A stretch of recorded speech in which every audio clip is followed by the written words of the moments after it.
2, 3, 4, 5, 6. Like, is that not the Matrix? That fucking ever heard of. 12, 13, 14, 15, 16, 17, 18, 19, 20. Let's go. Come on, guys, let's move directions. Let's move directions away from this guy. Come on. He's spreading the truth. Your guys' king was a faggot on the internet for money. Literally all NPCs. They're all bots. Hit the Tate dance. Let's see this gay Tate dance. Let's go, guys. Let's go, faggot. Get on the ground. Get on the ground for daddy. Yeah, start bending down for me. I like when y'all fucking do this. All for daddy. Let's go, furry femboys. I thought we were all Jewish out here, guys. Are we not Jews? Let's go to the Kabbalah. Young man. Let's go to the Kabbalah. Would you mind if you just gave us a few minutes while we spoke? Yeah, let's go Jews. Okay.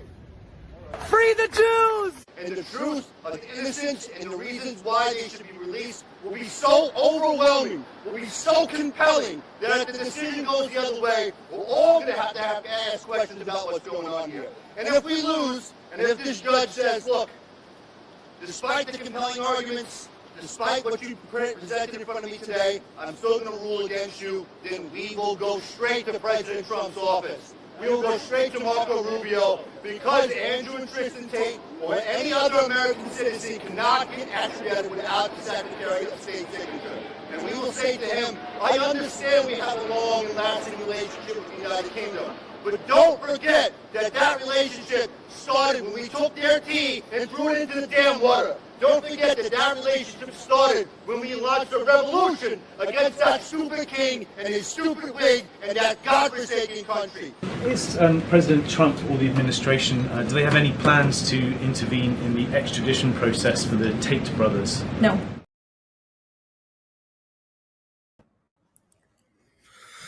All right. Hey, guys. How we doing? Let me know in the chat if you can hear me and if everything's coming through all good. I'm going to bring up Gadget right away. All right. Hey, Gadget, how you doing? Good, thanks. Good, thanks, Nathan. Milk Bar. Hey, chat, how we going? That's there's some highlights from the past past week of the Free Tate protests. I've been having a lot of fun. I'm not going to lie. So much silliness, just especially with those few couple of regular characters. They're not really happy with me, but I've been having a lot of fun with them. We got Crayons and Just Me. All right, I'll bring you guys all up. How you guys doing? How you doing, Crayons? Hey, doing great. I'm dealing with some technical issues right now. Bear with me. No worries, all good. Just Me, how you doing? Good morning. I'm doing good. I'm wrestling dogs into the car to go get some shots, but I'll do the best I can here. No worries. Well, thank you for joining us. Yeah, we're keen to do this just because, you know, we're despite the Tate brothers being arrested and facing extradition to the UK, we're still being sued by them in a court in Florida.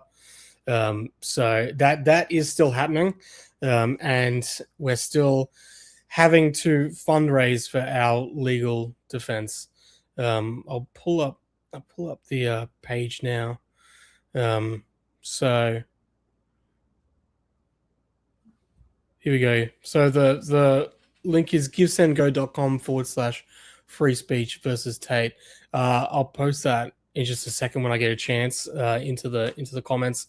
But yeah, so you can go here and you can donate. We're sitting at 62,976.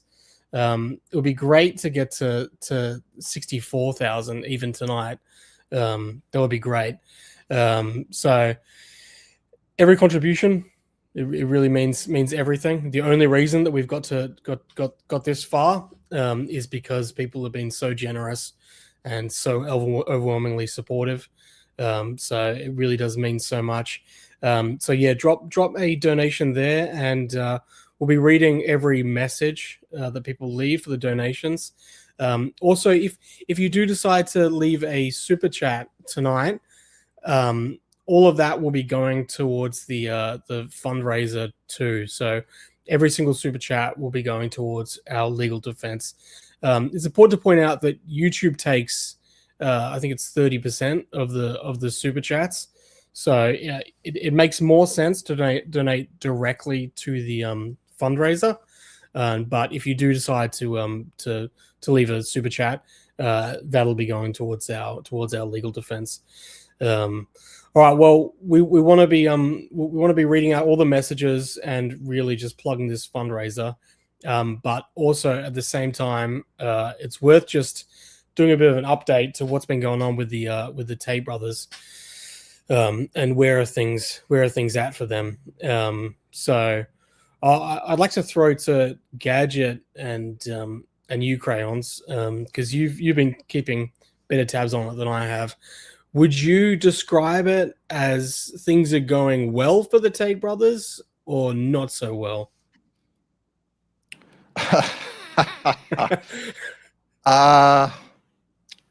Yeah, I feel like it's a bad situation that's just getting worse, in my opinion here.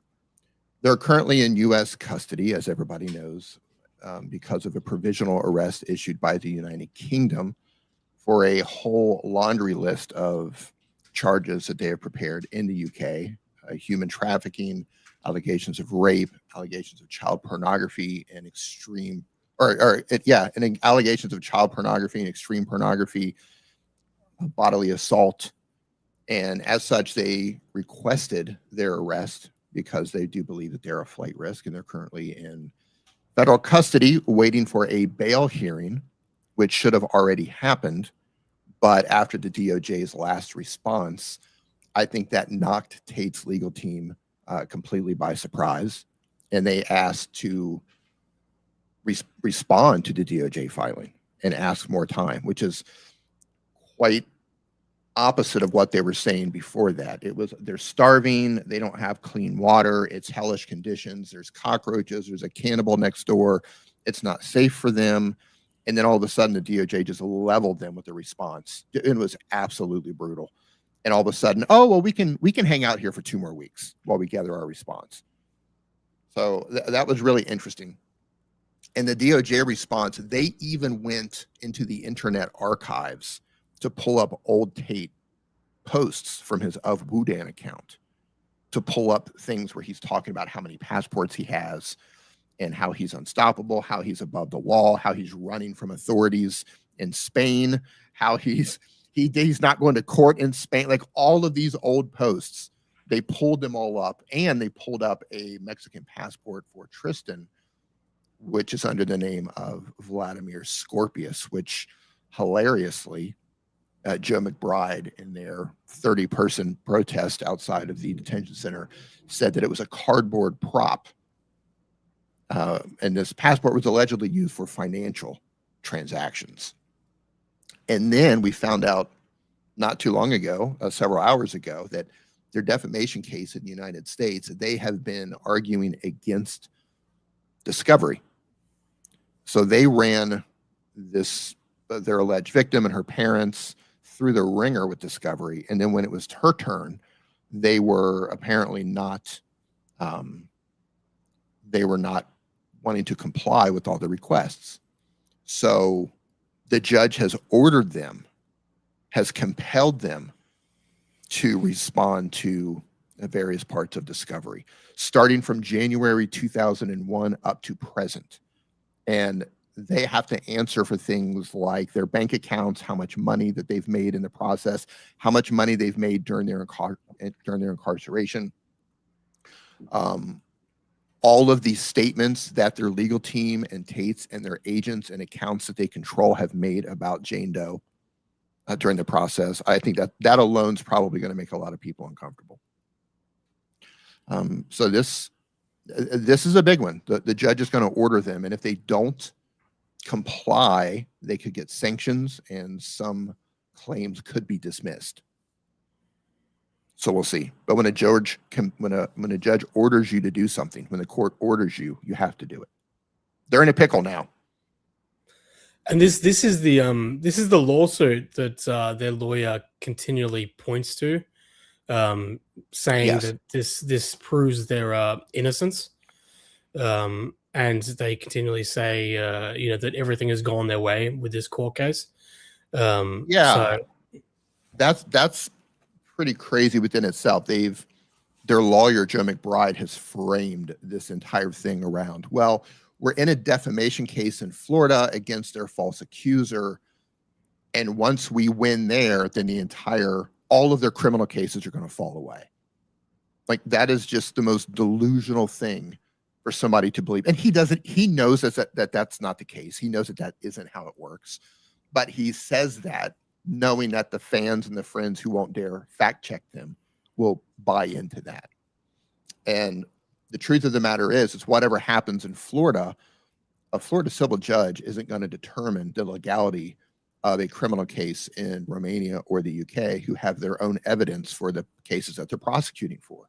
What he can do in Florida is he can determine if the allegations that they've made against this person in Florida, which would be defamation, for example, it's called a tort, right? So if it's a criminal situation, it's a criminal accusation, it's called a charge, right? You've been charged with a criminal offense.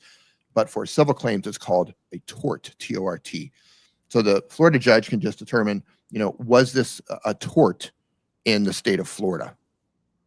In whatever he comes up with, however that plays out, isn't going to have impact, certainly zero impact in the UK. And it's not going to have impact in Romania as well. She's one of 46 alleged victims in UK that Romania has.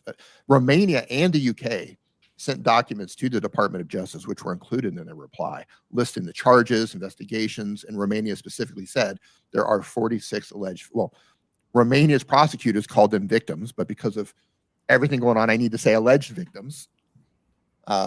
46 of them. So whatever happens to her, she is one of 46. And for those of you who have not read through all the documentation, there are around a dozen or so women in Romania who have given very strong statements not in favor of the Tate brothers. So one of the things that so many people are pushing, well, we have this girl and this girl and this woman, they've made videos saying that the Tates are great guys. Number one, it was also exposed in Romanian court documents that through Andrew's recorded jail calls with his cousin Luke, that they instructed those girls to make those videos. So those videos are making the rounds once again. And they were telling them what to say, telling them to make another video, etc. So number one, there's that. And then you have over a dozen women who have made statements not in their favor, including their own caregiver, Tristan's own caregiver for his daughter, who gave a statement to Romanian authorities along the lines of, she was instructed not to take care of the daughter unless the mother, who's the mother of Tristan's child, made OnlyFans content. So she was instructed not to take care of the child unless the mother made OnlyFans content. This was her statement. An employee who worked for the brothers gave her statement to Romanian authorities about this. So when you hear things like the mothers of their children were added to the case as possible human trafficking victims, that's why they've added these women, the mothers of their children, to that Romanian case. And it doesn't matter if a woman comes forward and says, I haven't been trafficked. I mean, it certainly helps if they work alongside authorities. But if they say I haven't been trafficked, authorities who deal with human trafficking cases, they're well aware of psychological issues, possible blackmail, threats, etc., where victims of human trafficking might go to bat and stick up for their alleged traffickers. And what matters is if the prosecutors find evidence, they believe that they found evidence that these women were exploited. That's why they can add them to the case. So yeah, it's the whole thing is a shit show, top to bottom, and all of the public framing around the Florida defamation case and how the UK is paying NGOs and how people are being paid. Listen, there is, and I know there's lots of people who will listen to this on the playback and listening live. There's zero evidence that exists. Nobody has submitted evidence that actually proves that anyone is being paid or even hints that anyone is being paid. And you need to understand that there's two things being said. There's things that they are saying publicly, right? We're saying all these things publicly. It's corruption. We have proof that XYZ has been paid. We have proof that the United Kingdom has paid for all of this. We have proof that these are NGO paid bots, whatever the case is. We have proof that she was paid $30,000 to go, whatever it is. That's not what they're actually arguing in court. When it comes to the way they argue in court, none of that stuff comes up because no evidence actually exists of those things, at least nothing that's ever been filed up to this date. There are wild accusations that have been made in the Florida defamation case, but they haven't actually provided any evidence to substantiate those claims yet. And at this stage, all of those claims in the Florida case are unproven claims. And some of them are just wild conspiracy claims. This and Garrett says, I'm still waiting for my Matrix paycheck. But I think this is a good point where you see all of this just, crazy stuff that the Tates, well, now, I mean, the Tates aren't saying anything publicly now, but shit. The Tates lawyers are saying just wild, crazy, out there type stuff. As you're saying, they are not arguing this in court. They aren't making these arguments. Their personas are very, very different when they're actually in court with a judge. It's a bit like with the Tyler Robertson stuff with Candace Owens. All the crazy stuff that Candace Owens is putting out there in defense of Tyler Robinson. I mean, Tyler Robinson's own defense team is not arguing. They're not making those arguments. So likewise, you see the Tate brothers and their lawyer going out there and saying I don't even know what is the latest gadget that they're saying. It's a lot of like the UK. Look how corrupt the UK is. Look how soft they were with grooming gangs. A lot of that kind of stuff. Yeah. I'm just trying to paint the UK as corrupt and weak on the same charges that the Tate brothers are facing. I'm not sure. Like, what have you seen? I mean, because I have only seen the highlights of just these ridiculous protests. Yeah. I mean, as far as like what we're seeing on X, it's a bit of Twilight Zone. I feel that we're getting like a lot of a repeat of the same things they were saying in 2023. They're bringing up all those old videos of the handful of women who said they're not victims. They're going back to Jane Doe and talking about that again. Will Pujols has come out of the woodwork and started just saying the same stuff he's been saying for 3 years. My Lord, that guy's insane. That guy is absolutely insane. And I bet he's really nervous. He's put disclaimers.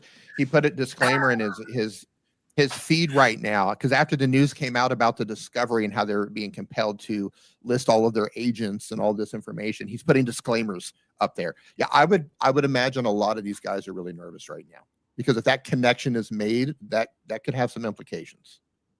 Yeah, and we see Ryan Dawson trying to be a good boy now too, aren't you? So there's him. Suleiman's just pretending he never did any of this, and the internet doesn't forget Sully. I'm sorry. But yeah, these guys are probably a bit worried, I think. But yeah, Will, oh my God, he's a character. I feel like I should be ignoring him, but he's just too much fun. He's just so ridiculous. I mean, we could do an episode just dedicated towards Will. Just laughing. His own backstory. Just laughing. Oh, yeah. Yeah. I think the big thing, though, is like it's a pale imitation of what happened in 2023 as far as like the amount of support they have, the amount of reach, the amount of like traffic all these propaganda posts are getting. It's just sad. It's pathetic. And there's just these handful of hangers-on that are just still doing it. It's really sad to see.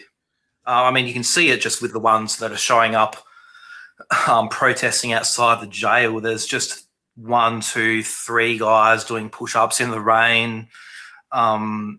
So that's at least a positive, I think, that all the rubbish they were saying and repeating, and like I said, they're repeating it from 3 years ago. It's like you could only repeat the same rubbish until you had nearly everyone woke up to it. And that's what I think's happens. There's just a handful of just really brainwashed ones that will go down with the ship, I think. And that's pretty much it. It's just a sad state of affairs for those guys. Yeah, so I think people would be aware there's a lot of these accounts that are to do with, you know, Tate, the real world. They have it in their handles, and that's where you become aware that, you know, the Tates have this, you know, I believe it's this kind of propaganda network where they're able to just pump out all this information through, you know, a handful of loyal people. And some of them are you know, nameless and faceless, and some of them actually have quite significant followings. But that's why it's quite interesting now to see this actually, you know, potentially have real ramifications. So how does that? I mean, how does that look? Maybe expand a little bit on that with this new. You know, with this new discovery from the judge to do with this civil suit. Like you said, we're now seeing people actually start to delete their accounts. So what could this actually lead to? Well, it's hard to say where this could lead, but if there are agreements that have been made between various accounts to defame a certain individual, specifically Jane Doe and possibly her parents, if there's agreements that could be found there, that could be considered conspiracy. You know, and you need an agreement in order to do that. So that, you know, we'll see. And they could use that to go after additional people if they really wanted to. I mean, I can't speculate on what the long play is here, other than first, just absolute gathering of all of the evidence to support her claim and her counterclaim, and to help her in her defense against the Tate brothers, because truth is an absolute defense in the United States against defamation. And they're claiming that she defamed them by saying that they were trafficking women. But if she can prove, assuming this even goes to trial, the majority of civil cases don't even go to trial. They might, a lot of them end with you know, summary judgment or something like that. But assuming it does go to trial, if she's able to prove through their own documents, through their own financial transactions, through their own history, through the webcam and OnlyFans industry in cooperation with them, and they've sent subpoenas out, or I don't know if those have gone out yet, or in the process of trying to go out to like OnlyFans and MyFreeCams and Chatterbait and all of those. But if she can prove an element of, yeah, they were controlling the money, they were collecting the money, they weren't paying the money out properly, like the way they're supposed to. If she can prove that, that's a valid argument against defamation. So, you know, we'll see. She's, you know, discovery works both ways. You know, they're allowed to require or ask a bunch of things about her, which they've done. And now that, you know, that coin has been flipped over, now she's allowed to go and find out all the information she can gather to help her case. I think it's an interesting position to be in, because they don't want people to know how much money they've made. I mean, they're even going after ownership of Hustlers University, the War Room, how much money they've made. So this could be a bombshell if that information were to get out, especially if it is drastically different than this public persona that the Tates and their entire team has been putting out there. You know, just as an example, and this is just a example here, I'm not stating that this actually happened, but let's say theoretically, it turns out that there's only 10,000 students in the real world, right? And like, that's it. That would just be a devastating blow to those guys.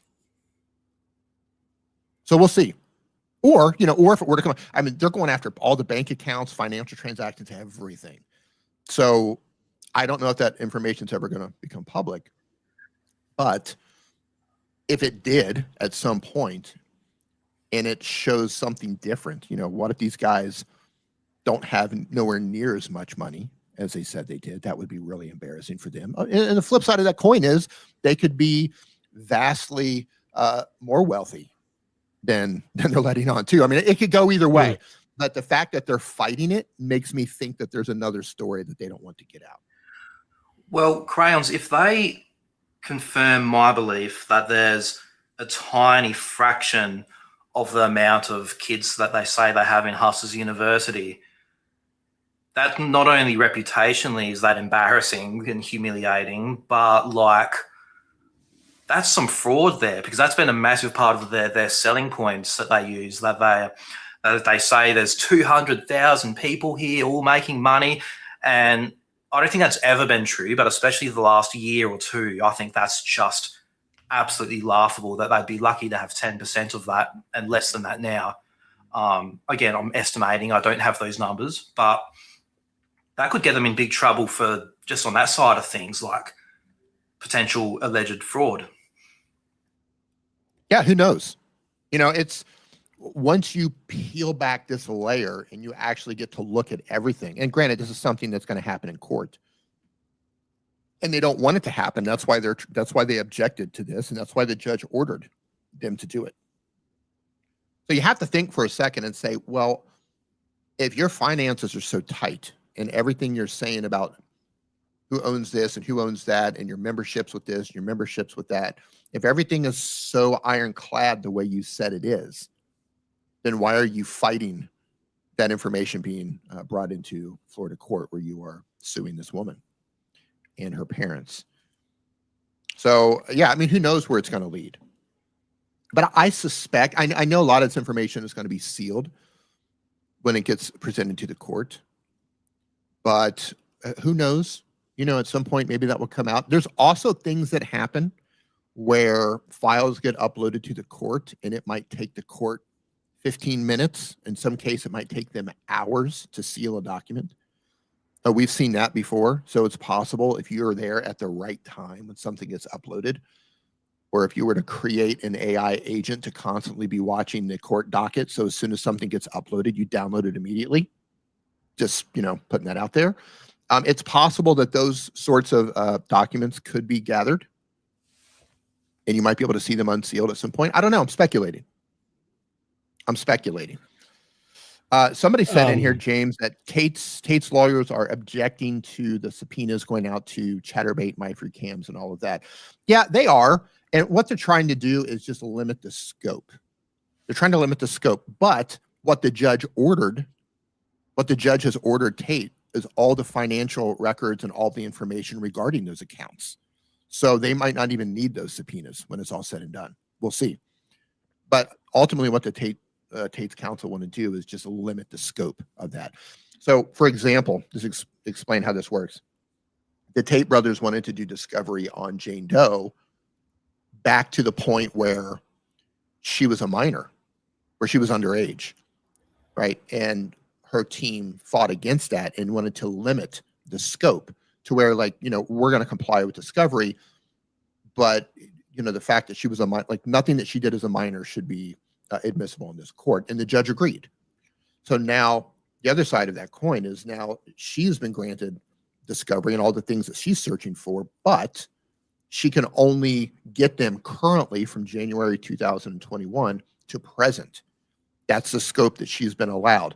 Now, he also made a note in that order that can be expanded.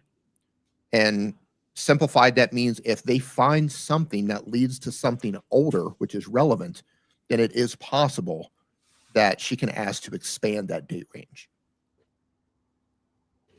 So we'll see. It's going to be interesting. I think this is really a fascinating development. They don't want information to get out there for some reason. Just like they sealed all of our exhibits. They don't want you to see why they're suing us. They don't want you to see it. They filed a 4,000-page exhibit in the second amended complaint. 4,000 pages. And it's all nonsense. It's all nonsense. And they sealed it so you can't see. So we can't post it and show you what they're actually suing us for, which is just they're suing us for statements that are so hilariously absurd and not even in the realm of even being close to defamatory.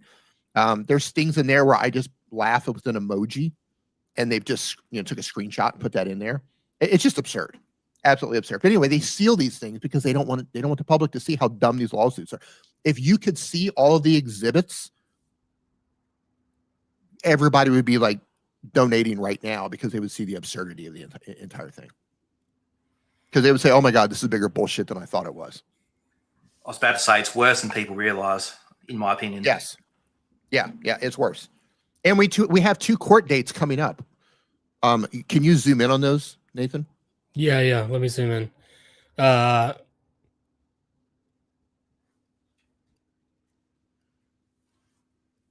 we go. Here we go. We have 2 hearings. We have August 28th, which is the pure bill of discovery. This is where the Tate brothers sued X, the social media platform, trying to unmask the anonymous defendants that were dismissed from the original lawsuit. And we entered that lawsuit, and we filed for a protective order. So that's going to take place on the 28th. X is trying to get that dismissed. We believe that that's going to happen. And then September 18th is our hearing for motion to dismiss and quash the second amended complaint, which is a refiling of the first lawsuit, but it's only for named defendants. It's not for the anonymous defendants on September 18th. So these are 2 significant hearings that we have. And unfortunately, both of them can be appealed. So whatever happens on August 28th, if they lose, they can appeal that. Whatever happens on September 18th, they can appeal that as well. That's why we've raised the balance that we were originally going for with the Give Sync Go account, because number one, this costs money. Just the exhibits alone, 4,000 pages. Imagine how long it takes somebody to go through 4,000 pages, not 4,000 tweets, 4,000 pages of tweets, and that's just the exhibits for one case. You're paying someone hundreds of dollars per hour. That adds up fast just reading through exhibits. So yeah, we've had to raise our amount. So thank you for those of you who have given money so far. It's greatly appreciated, and it's allowed us to defeat them up to this point, and we're going to keep defeating them. Yeah, so I want to say thank you to End Phase, who's just donated $10. So thank you very much. Yeah, no, you're absolutely right. There's the people who say, "Oh well, should have been more careful about what you were saying," or this or that. But as you'd see by the exhibits, it's very, very ridiculous. It's my personal belief that we were targeted for a specific reason. There's plenty of people who said far worse things, and people that have larger accounts. I think it's very, very telling about how vocal the Tate brothers, and especially now their lawyer, is about them suing Jane Doe. They won't shut up about that.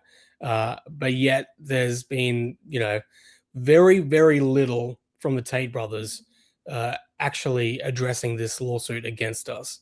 Right. And I think it's my personal belief that I think that they're aware that it actually makes them look incredibly weak. Yes. Why would they care what, some small content creators and social media users, most of them anonymous, some with very small followings. What would they care what they're saying? And publicly they've said that they love, especially you, Crayons. They said they love what you do because you keep them in the conversation. So they'll say that publicly, and then privately, very quietly, they'll launch this lawsuit against us. And I think that's because we've actually been covering them very accurately.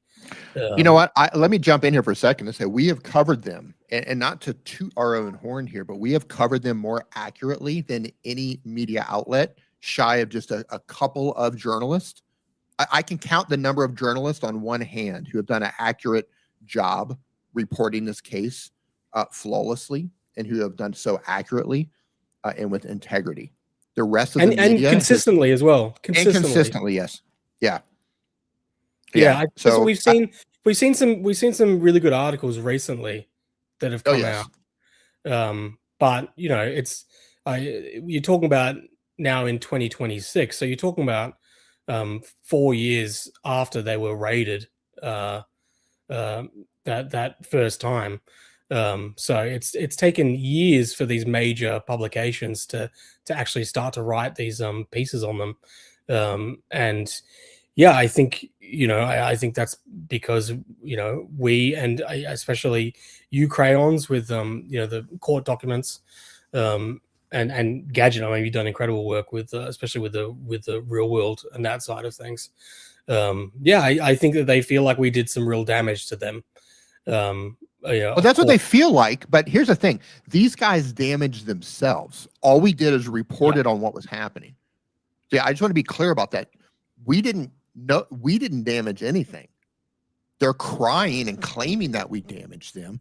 But listen, if you have been lawfully charged with human trafficking, organized crime, rape, and a laundry list of other offenses, if you've been charged by, like, you've done your own damage. If you've spent years on social media uploading videos and making posts talking about your system that you sell on curbatate.com, to where, you know, you specifically say that my job was to find women and make them fall in love with me so I could get them to work on webcam and take all their money, right? Like, those are things that are said by him. Like, you did your own damage.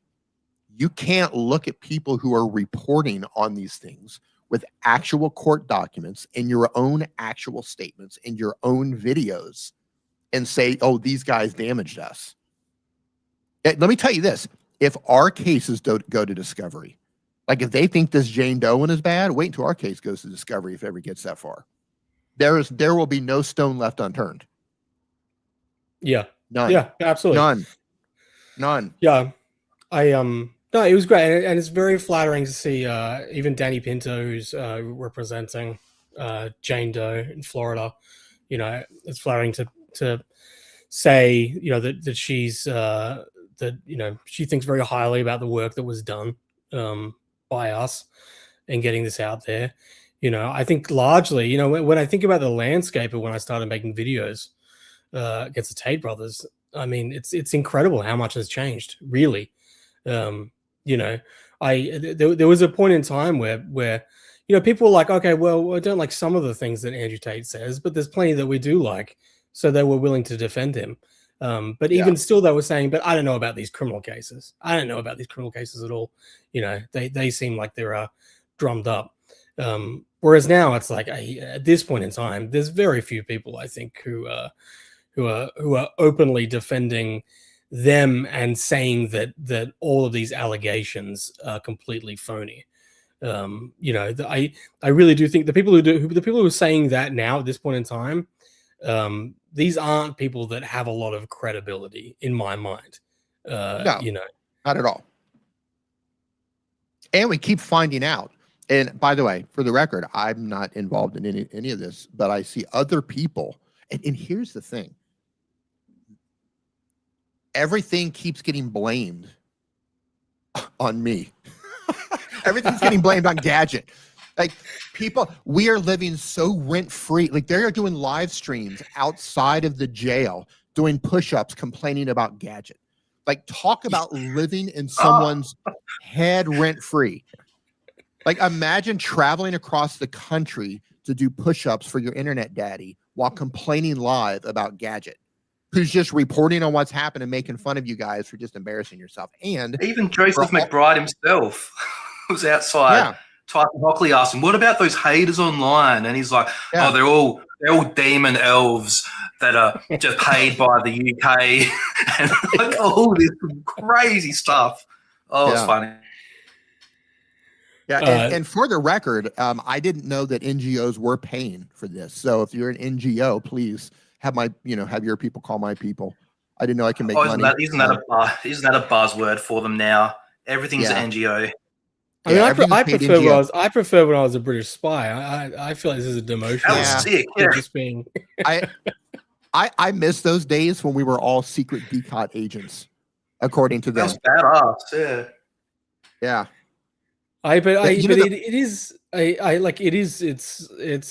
It's very surreal, the idea of being sued by these guys who are now, in solitary confinement, who Right. are facing extradition, and can't even post on their own social media platforms, let alone do their cringy streams on Rumble anymore. One of the funniest things I read in a document, they had a hearing. Tate's team had a hearing for the Florida defamation case, and they had to, or they requested to change the date because our clients are in custody, or our clients in federal U.S. custody in Miami, and we're not available in those states. So they are telling the judge, who is who's presiding over a case over a woman who said that they were trafficking women. And they had to say, well, our clients are currently in U.S. federal custody waiting extradition on charges of human trafficking to the United Kingdom. Like, man, wow.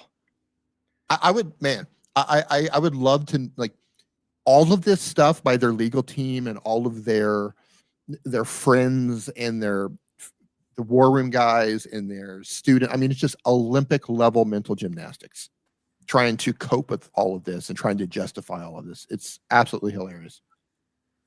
I have just seen that Rory Sinot has once again unblocked me and left a message and then blocked me again and ran away like a little pussy.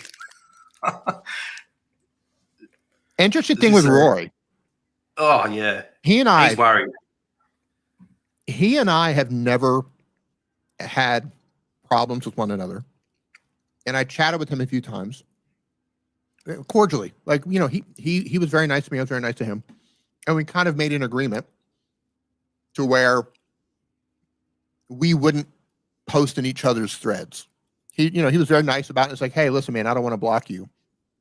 Like, can you not post in my threads? And, but whatever. I've actually made that agreement with a handful of people. I was like, yeah, I don't need to post in your threads, man. Whatever, do your thing.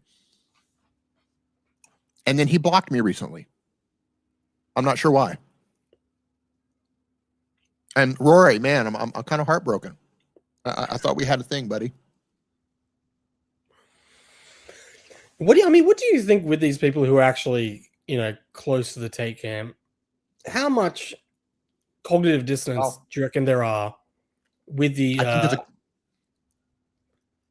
I think there's a couple of things. There are. I like to divide this into two camps.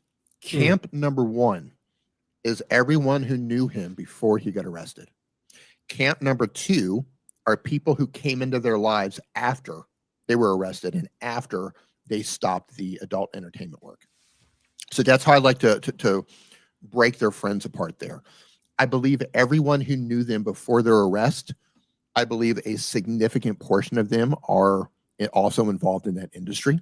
We know from leaked war room chats that a lot of the war room guys were involved in that industry. We've seen the chat messages where they were bragging about getting their names tattooed on women. They were posting pictures of bruises that they were putting on women. They were, brainstorming on ways to manipulate women into the sex industry inside of those war room chats. I think a lot of them are scared shitless. Several of them just disappeared. They just disappeared. Like they're not supporting them anymore. They're not, well, it's not that they're not supporting them, but they're not publicly supporting them anymore. And all of those guys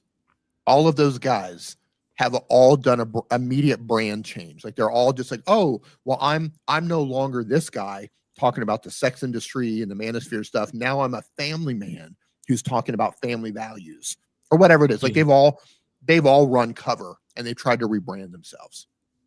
And as Kim said, hey, Kim, she said the war room is taking new members at a cut rate initiation fee of $2,400. So they've lowered the war room price since all of this from $8,000 to $2,400. Wild. Absolutely wild. Thank you to Karinos, $200. Thank you very, very much.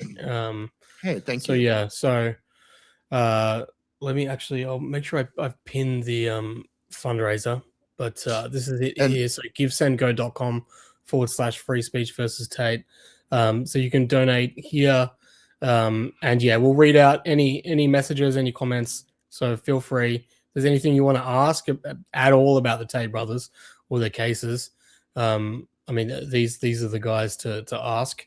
But yeah, let's do a Q&A. Let's do a Q&A. Tate haters, Tate lovers, whatever. This is fire them up, man. Get them going in the chats. We'll address all of them. Yeah, throw it in the chats. We'll do our best. But if you donate or if you do leave a super chat, then we'll definitely read that out. So that's the top priority. Well, what's the latest with the DOJ investigation? Because I think that's you've got the Tate brothers, who are facing charges in the UK, Romania. But that is the thread, right? That you have the war room, and potentially, hypothetically, this larger network that also falls under the definition of human trafficking.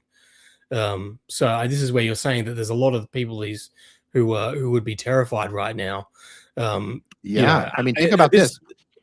Well, this could be the thing, right? I could see realistically. I could realistically see the Tate brothers being convicted, and then a larger investigation opening up about these other people who were also, adopting these same methods of human trafficking. And there's always been these questions about who are the people in the war room, how famous are they?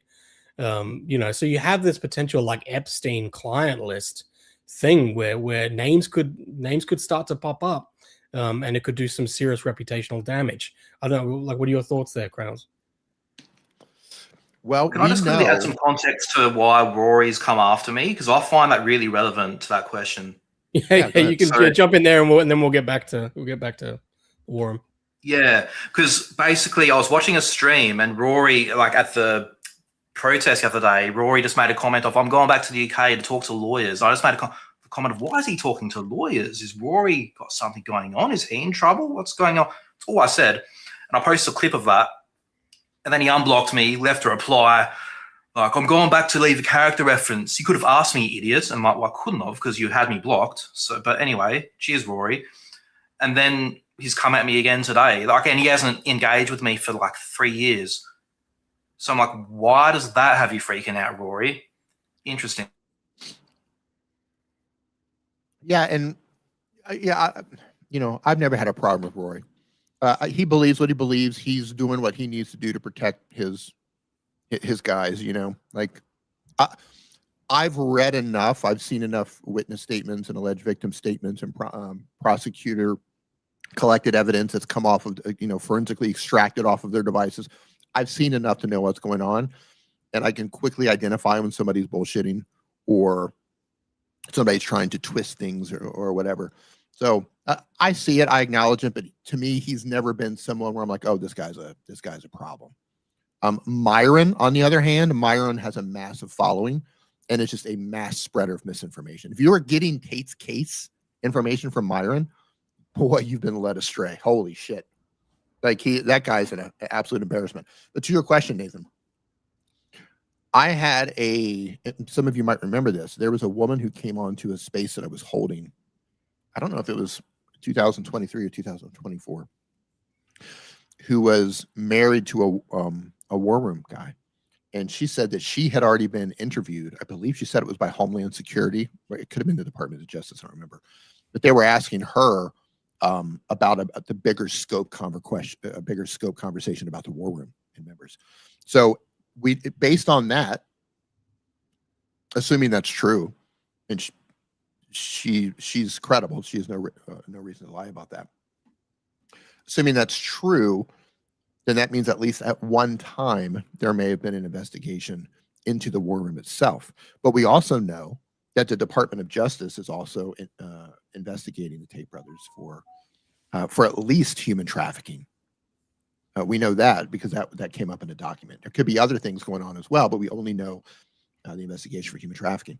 So that could be connected. There could be something bigger going on. You know, I said it in the last time we streamed. I think it would, you know, the Department of Justice has an opportunity to do something really funny in the event that Tates were able to get Marco Rubio to not extradite them to the UK. And it wouldn't surprise me. Listen, seeing how prepared the Department of Justice was in that last response and how thoroughly they dug into everything, even using the Internet Archives, it wouldn't surprise me one bit in the freak chance that Marco Rubio says, well, I'm not going to extradite these guys, if the Department of Justice pounced on him and charged him right there. I mean, that would be the biggest backfire probably in the history of backfires. Okay, we're not going to the UK. Cool, we got you here. We're going to prosecute you for all these things. That would be something. But I would be nervous. Listen, if you're a war room guy and you have women working on OnlyFans or working on webcams and you learned your methods of doing so through the war room and from these guys, I would be very worried because they've been charged in 2 countries for allegedly doing this. And we know that Vlad Obu had similar methods. He's facing criminal charges as well in Romania. And several young men with him were also charged. And I believe 1 or 2 of them were also war room members. So, yeah. Well, I would be nervous.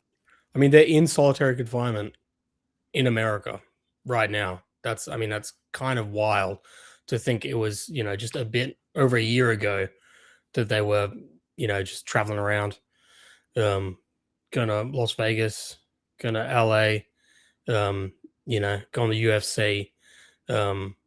Yeah, I mean, that would, you would think that would scare a lot of people. James Hewitt, 10 Jules.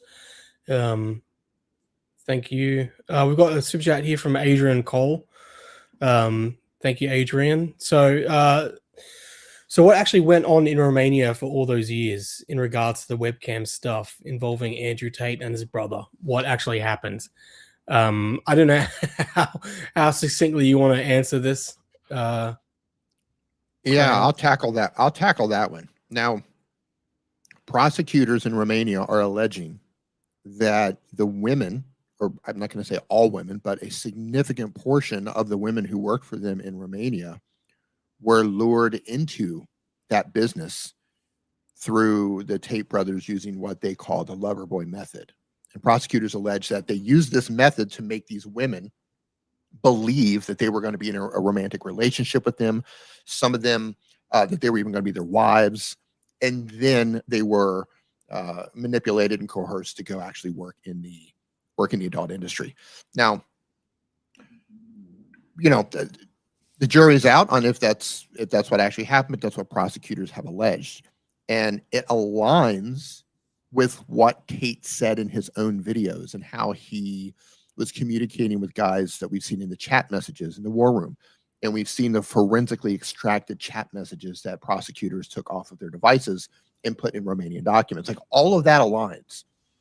So that's, according to prosecutors, that's what's happened in Romania.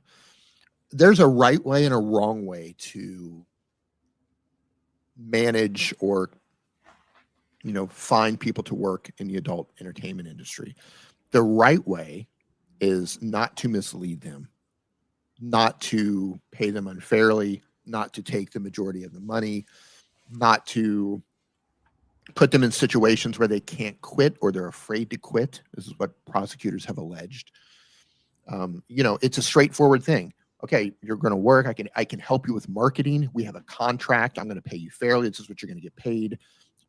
You're not being threatened. You can quit at any time. You're going to get paid in full, etc. There's a right way to do this.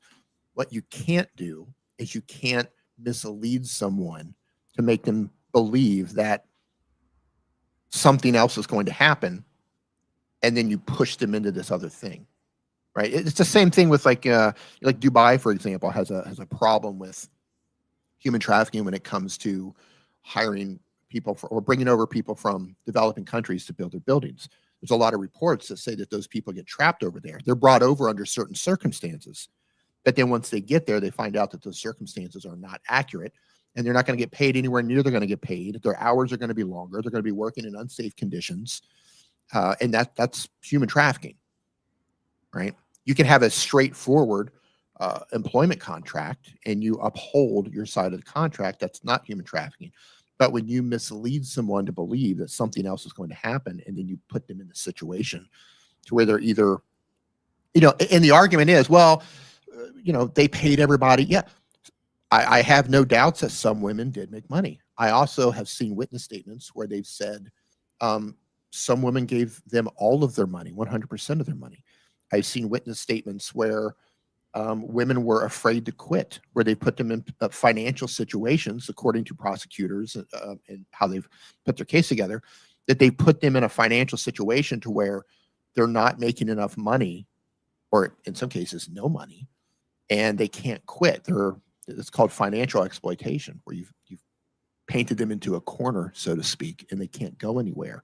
We've also seen statements in the Romanian indictment, and I'm sorry, another, not in the indictment itself, in another Romanian document, where witnesses are alleging that some women were blackmailed and they were threatened that they were going to tell their parents what they were doing if they didn't, or if they wanted to quit. And then we all know the one alleged victim who, Mircea Barbu covered this very well, and he did a follow-up with the police. But one woman tried to quit, and we've seen in chat messages in the Romanian indictment that Tristan apparently told Luana and Georgiana, the two women who were working for him, to get her stuff, throw her out, hit her if you have to, is what the message said.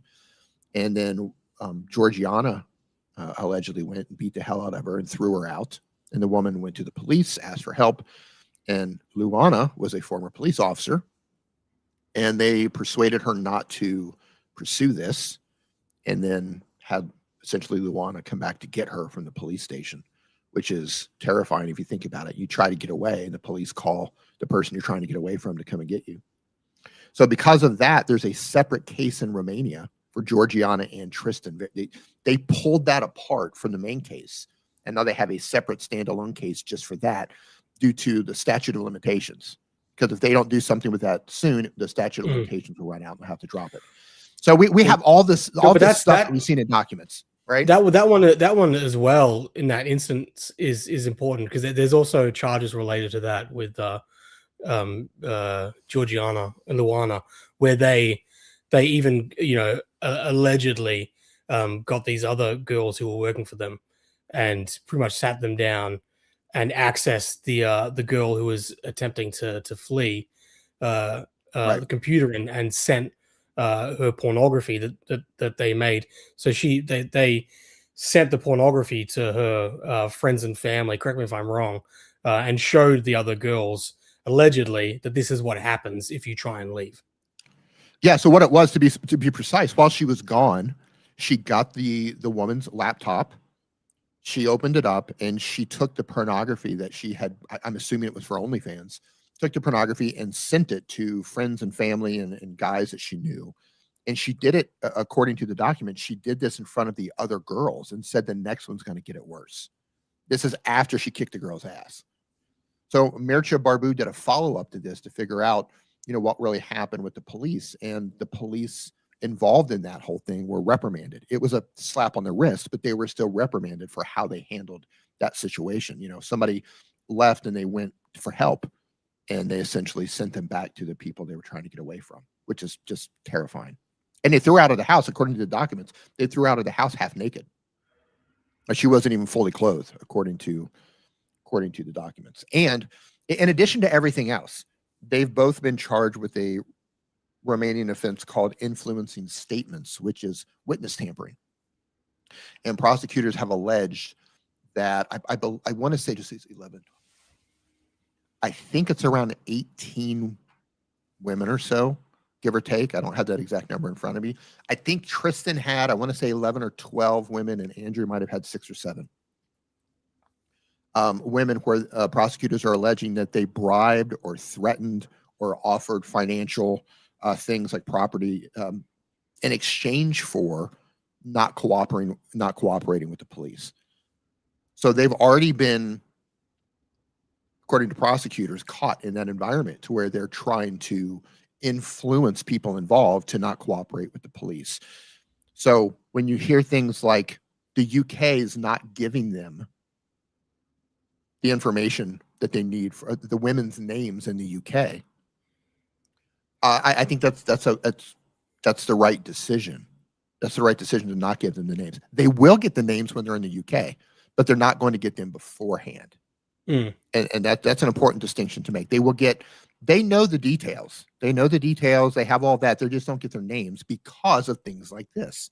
And for those of you who don't know, one of the filings that Tate's legal team filed with the U.S. court recently, I'm going to say it was an accidental oopsie, but they essentially doxed, or they released, they disclosed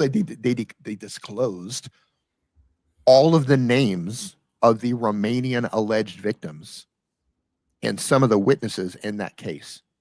There's a huge list. There was like 60 something people that they disclosed all of their names in that document. And then they had to come back like a day or two later and redact that document and then file a new document that didn't have those names. So the irony is they say things like, well, nobody knows any of the names of the alleged victims. Nobody knows their names. Nobody knows their names. Your lawyers literally listed all of their names in a federal document. So they know the names of who's involved in Romania. And in that case, there is a woman who was from the UK. There's a woman who was from the USA. And they put all their stuff out there. As such, Jane Doe in Florida has now asked for sanctions against Tate and his legal team for putting her name out there again. There's a protective order, so they're supposed to refer to her as Jane Doe. But they put her name out there again and put her passport number and expiration date and all that information out there again in this document. So I don't know how the judge is going to rule on that, but they're asking for sanctions for that. So they know who these people are. Yeah. Well, I mean, Will Pullholes, one of their lackeys, he had a website up just recently where he was trying to dox, all of us and people who are covering this, so it's kind of, I think it was one woman. He put one woman's name and her husband's name and her child's name up there, and it wasn't even the right woman. And his justification was, well, why is this other woman pretending to be this girl?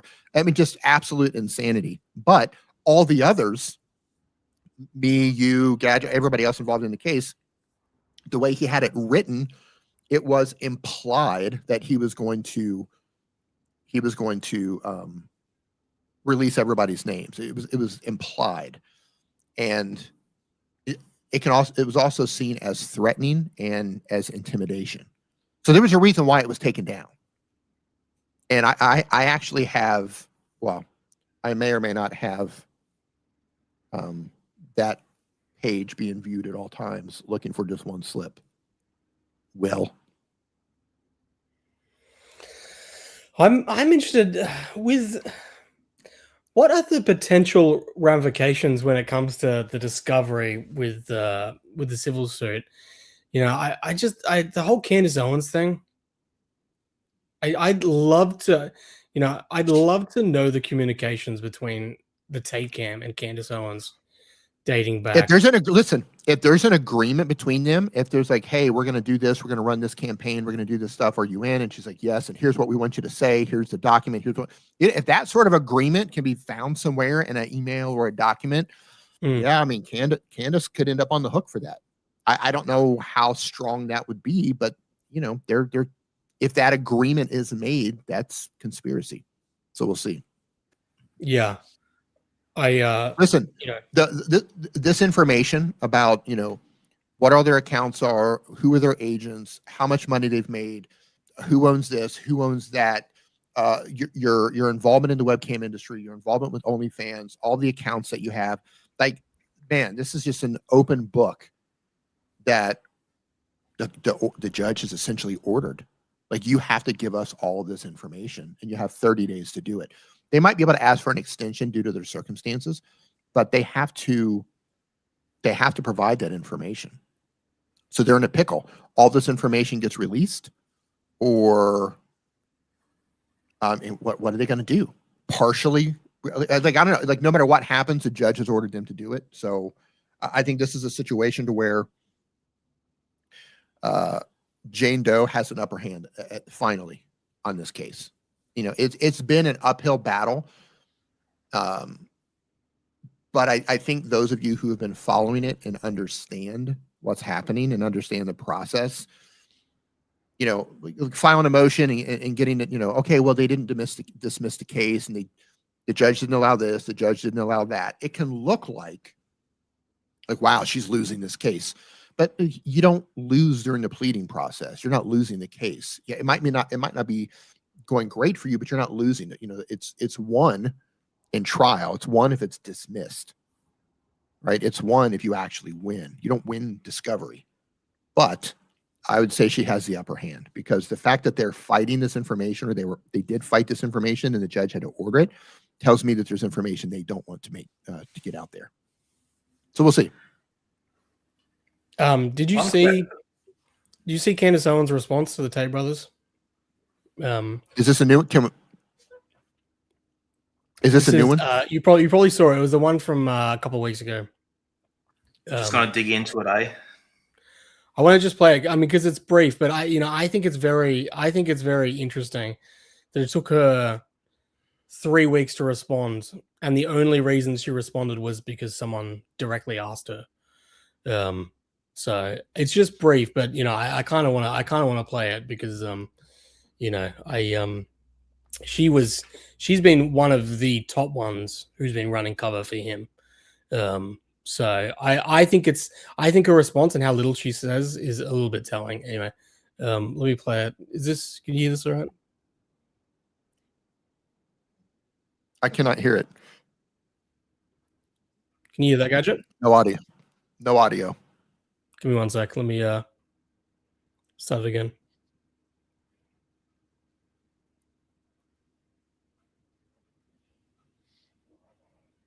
Inevitable. You are figuratively walking a plank. Charlie was betrayed. You can't spin that. For some reason, those two concepts for you are synonymous. Finding out who killed Charlie Kirk is akin to taking down Erica Kirk. Why is that? Why is that? That's what we're getting from you. Ben the Beast writes, huge fan of yours and Andrew Tate. I loved the interview that you did with him.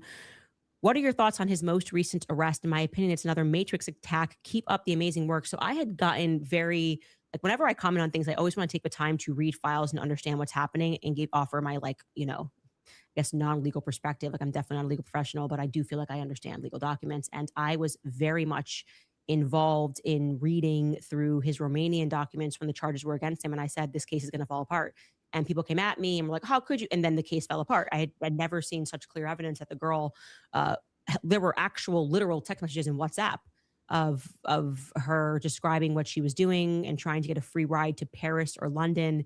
And so I gave my opinion on that because I felt like my opinion was educated. I have not had time, given everything that's going on, to look into the UK case. I always felt like Romania was kind of holding him because the UK wanted them. And so I've just been, the only thing I know right now are the headlines, which is like, this is a case from just like Russell Brand. It's like a long time ago. I need to go through the documents, and I am intending to do that and to give my opinion on what's actually happening in the UK. Obviously, it is utter madness that Andrew and Tristan Tate are in solitary confinement, and we are living in a time where he got taken in Florida, the home of Jeffrey Epstein, and Jeffrey Epstein just lived the greatest life there. Nobody that is a part of the Epstein network has been taken down. In fact, they have been covered up and have been protected by this administration. And so my mind just goes to just that understanding immediately that if any government was actually committed to taking down traffickers, the entire Epstein list and the people who were benefited and had relationships with Epstein and went onto that island would be exposed. And yet they are in power. So there's that.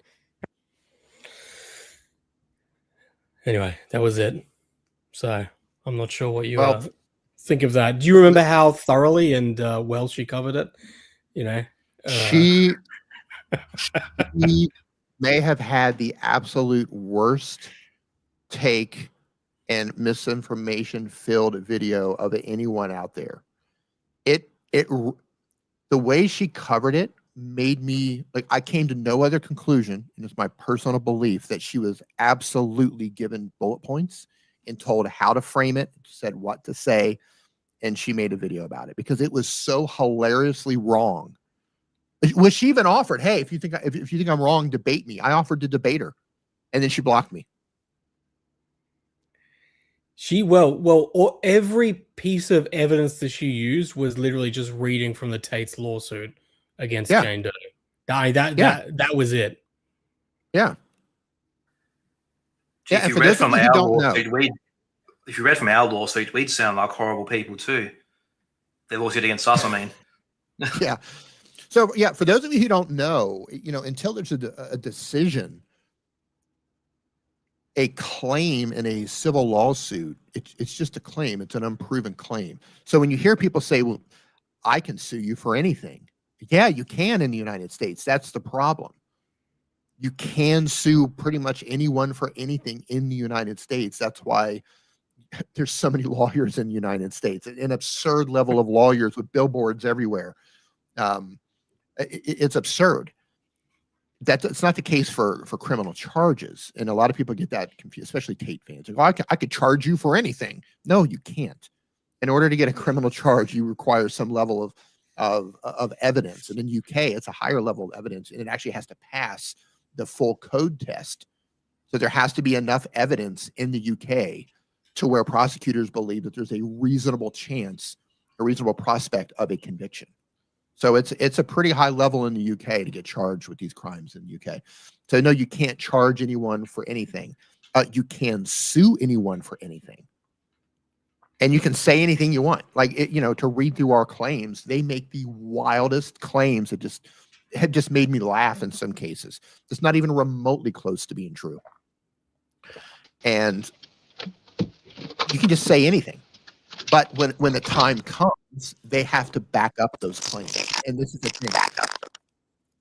You have to back up. Whoa, what does that sound? What am I hearing? Is that just me? Is that you? Just me? You're there you go. So any of the claims that you make in a civil suit, if it actually goes to trial, or if it comes to that point, you have to prove evidence of those things, or they're not going to stick.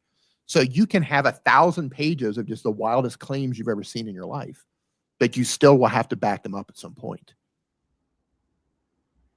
And that's the case with the Jane Doe situation. You can make the most outlandish claims that you want, but you're going to have to back them up at some point. And referencing civil claims, civil pleadings, like unproven, like that's not proof of anything. People say, "Oh, well, here's proof of this," and here's that's not evidence. That's not case. You can't take that and go to a criminal court and say, "Okay, here's evidence that this thing happened." They're just unproven claims. Now, if they're able to prove those claims later on at a trial, it's a different story. But during the pleading process, you can literally sue anyone for anything. I could sue Candace Owens right now I could just come up with 10 different bizarre fucking reasons to sue her and then sue her. It might get thrown out of court depending on what state I choose, the jurisdiction, or I might be able to tie her up for the next year or 2 years just with bullshit. I mean, I'm not going to do that, but the U.S. court system is wild. And Florida has, I believe, one of or the weakest anti-SLAPP laws in all of the states, which makes it more difficult to get a case dismissed early. I thought it was very interesting. I mean, you're talking about when they came to America last year, Ron DeSantis said they weren't welcome, and the Attorney General said they'd be, investigating them. She immediately launched into a emergency live stream with Andrew Tate, where he just, that's when he did the infamous, you think I don't wipe my phone every night? You think I sleep with a phone full of evidence? He was unhinged. I off the top of my head, her response, I think it's just quite interesting, because I think we're starting to see some of these figures that rallied around them begin to distance themselves. Yeah, I find it very telling that she had to be prompted to bring it up and just vaguely throughout she might look into it. Like if this was 2 years ago, she would have had 3 videos out. She would have interviewed Joseph McBride. So she's one of those ones that have definitely distanced herself, at least it looks like so far. Yeah. A part of me, this is just pure vibes and feelings, which is legitimate evidence in Candace's world. It's there's something to me about them being potentially extradited to the UK, where the husband has all of his family. That to me, I think maybe is a little bit too close to his home.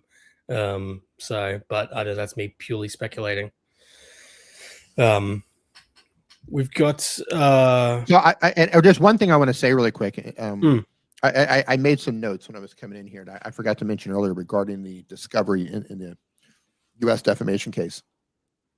So one of the things that she was asking for were surveillance videos when she was there of their warehouse and the other residence where she was actually kept. Apparently, they had a different house so the women would apparently be in this one house, and the Tates had their own house, and they went there for parties or whatever, and they would come back and stay in this other house. So she asked for surveillance videos of their house and the other residents, and they objected to that. Tate objected to that and said that it's irrelevant and that they already produced everything they had. But even though publicly they're saying that same footage where they're objecting to showing it to the U.S. court, they're claiming that it exonerates them, but yet they won't produce it, which I find absolutely hilarious. Yeah, you have to keep in mind, for everybody listening, especially if you're a Tate fan who's bought into all this stuff, you have to understand there are two things happening. There's a public PR campaign that's happening to where they're just saying the wildest shit imaginable. They're just, I seriously think this. They're just like sitting in a room just thinking, well, what's the wildest shit we could possibly say, and these dumbasses are going to believe it. Because there's a PR move that's happening, and then there's a whole nother thing that's happening in court, and those two things are not aligned. Publicly they're saying, well, this has happened, and we caught her. She was paid $30,000 for this, or these NGOs were paying this, or it's fabricated. These prosecutors got caught, or the case was thrown out and there was no evidence, whatever. But that's not what's actually happening in court.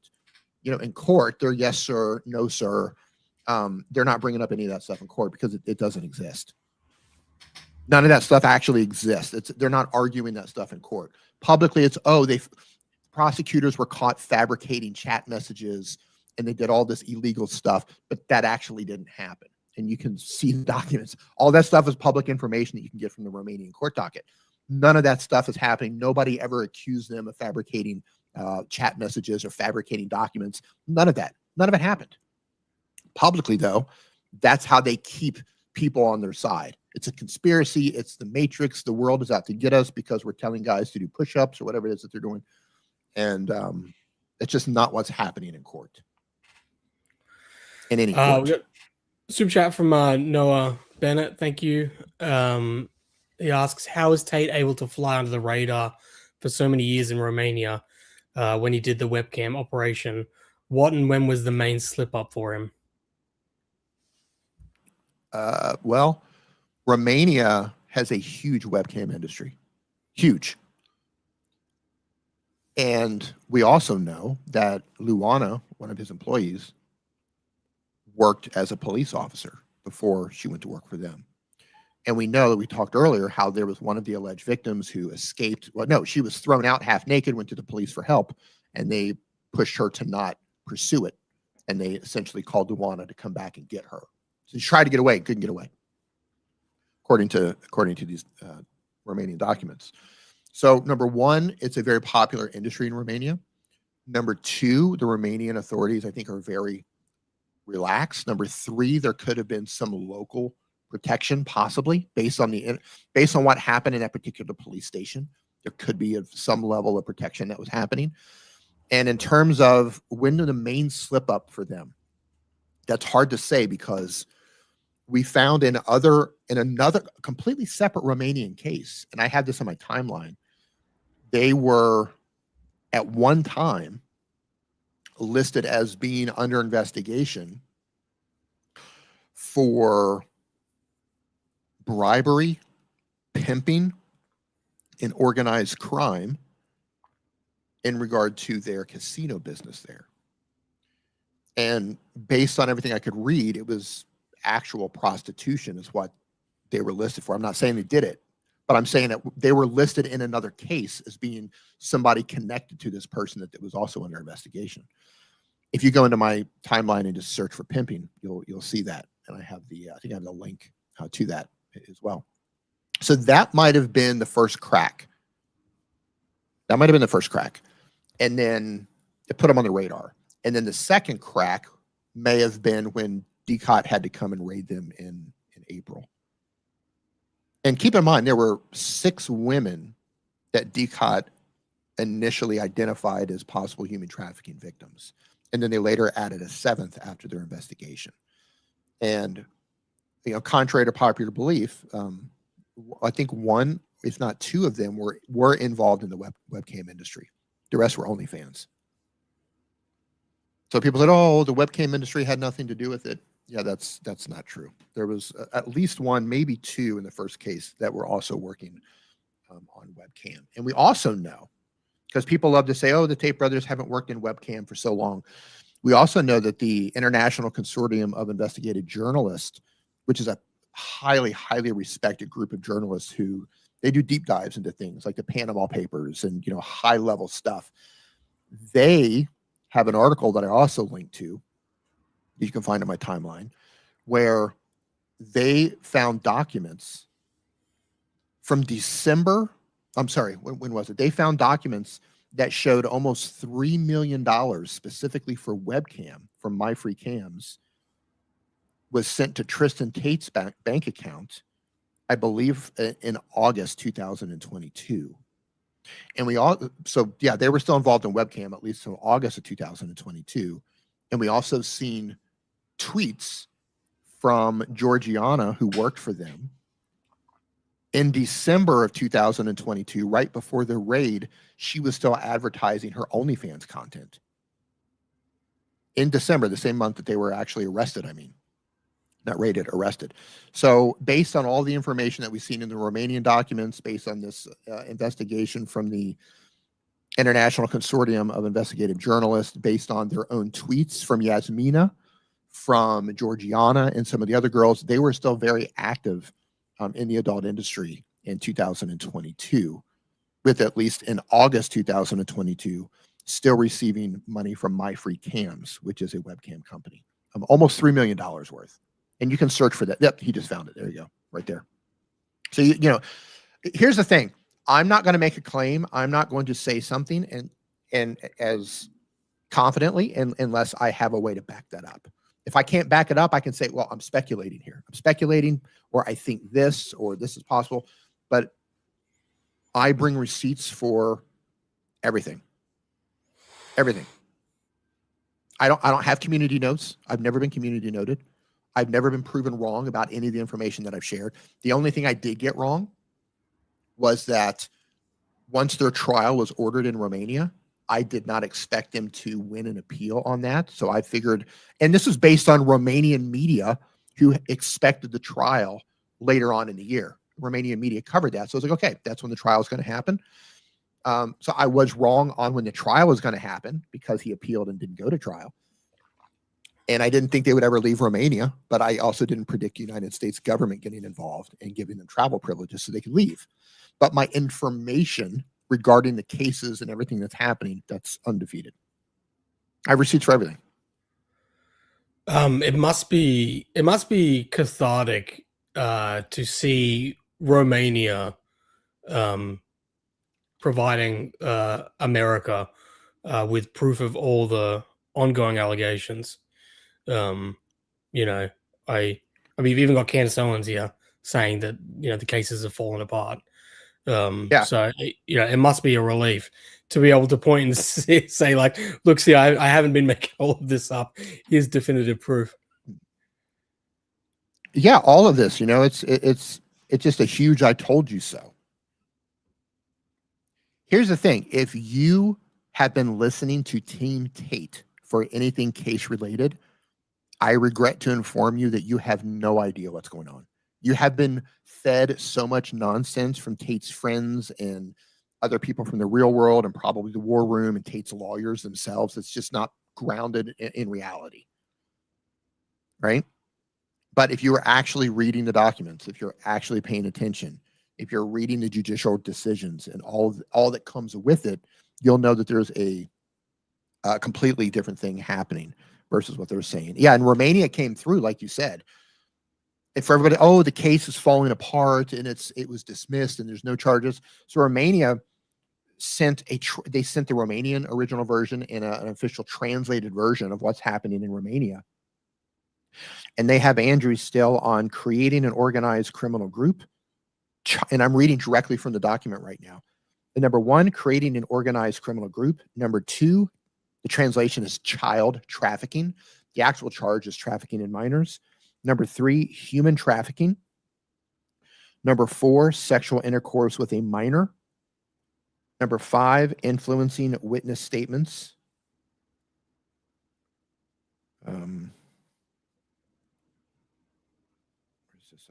Oh, number 6, money laundering. Number 7, removal and hiding property from seizure. And number 8, repeated rape. And then Tristan has number 1, creating an organized criminal group. Number 2, human trafficking. Number 3, aiding and abetting the trafficking of minors, which is complicity to trafficking in minors. Number 4, money laundering. Number 5, removal of hiding property from seizure. And number 6, influencing witness statements. I feel like I missed the one from Andrew from influencing statements. No, number 5 for Andrew, influencing statements as well. And he has, okay, for influencing statements, as I mentioned earlier, Andrew has 7 material acts. So 7 instances there for witness tampering. And Tristan's for witness tampering is 12. So that's what's happening in Romania. Nothing fell apart. Yes, there was a delay. Yes, the indictment was sent back due to irregularities. There was nothing about no evidence. There was nothing about falsified evidence. There was nothing about breaking the law. In fact, I posted several times recently, the judge itself saying that the indictment was legal and it was verified and it was legal, but there were procedural issues with it. So the amount of misinformation and disinformation circling the Romanian case, and now it's starting to happen with the UK case, is just through the roof. I almost feel bad for Tate fans. They're out there doing push-ups based on lies that they've been told from people who are surrounding the Tate brothers, embarrassing themselves, proudly posting photos of themselves together. Good luck getting a job. You guys better become self-employed multimillionaires, because listen, this stuff is going to follow you forever. Forever. I think, honestly, I think there's a fair amount of them that could not care less whether the Tate brothers are guilty or not. I agree. I'll be right back. Yeah. I don't think they could care less. I think even if they knew that the Tate brothers were guilty, I'm not saying that they are, but if they did somehow find out, I think they would still go along with the lines, the talking points that they're being put out. Not all of them, but a good deal of them. I don't know. It's, what do you do? I mean, how much interaction do you have, Gadget, with actual Tate fans? Quite a lot, quite a bit. Some more pleasant than others. Some of I always try to keep it civil when I can, but I definitely agree. Like, I've always seen it as 2 kind of categories of Tate fans. Some that are maybe just brainwashed and misled and just cannot believe they have done anything bad. And then the ones you speak of, the ones that just don't care. They maybe understand what the Tates are alleged of doing, don't care, probably think it's based if they have. And I think since the supporter base has dwindled, it's a much higher percentage of the second category that we're seeing out there at the moment. And it's funny you mentioned that. When I was streaming the so-called protest the other day, and Myron literally said, it doesn't matter if they're guilty. Mm. Like, he doesn't care. Like, he literally said it. And that's the mindset of some of these people. It doesn't matter. It's not that they're guilty. It's that I like these guys. They're strong. They told me to do push-ups, so they shouldn't be in jail. And that's the extent of it. Can I say something? Yeah, of course. Yeah. How would that be any different than all of the men who continued to do business with Epstein after his first conviction? We've seen this before. It's just a repeat of the same old, same old. So many men continued to befriend Epstein, to do business with him, to make money from him and everything else, even after they knew an actual conviction had come against him for some of the things he had done. I think it's no different. I see William Max in the chat. William Max in chat, who also has done incredible work. And I don't know, Willie, I don't know why you're not part of this lawsuit, mate. I don't know what's going on, but you should take it as a personal insult.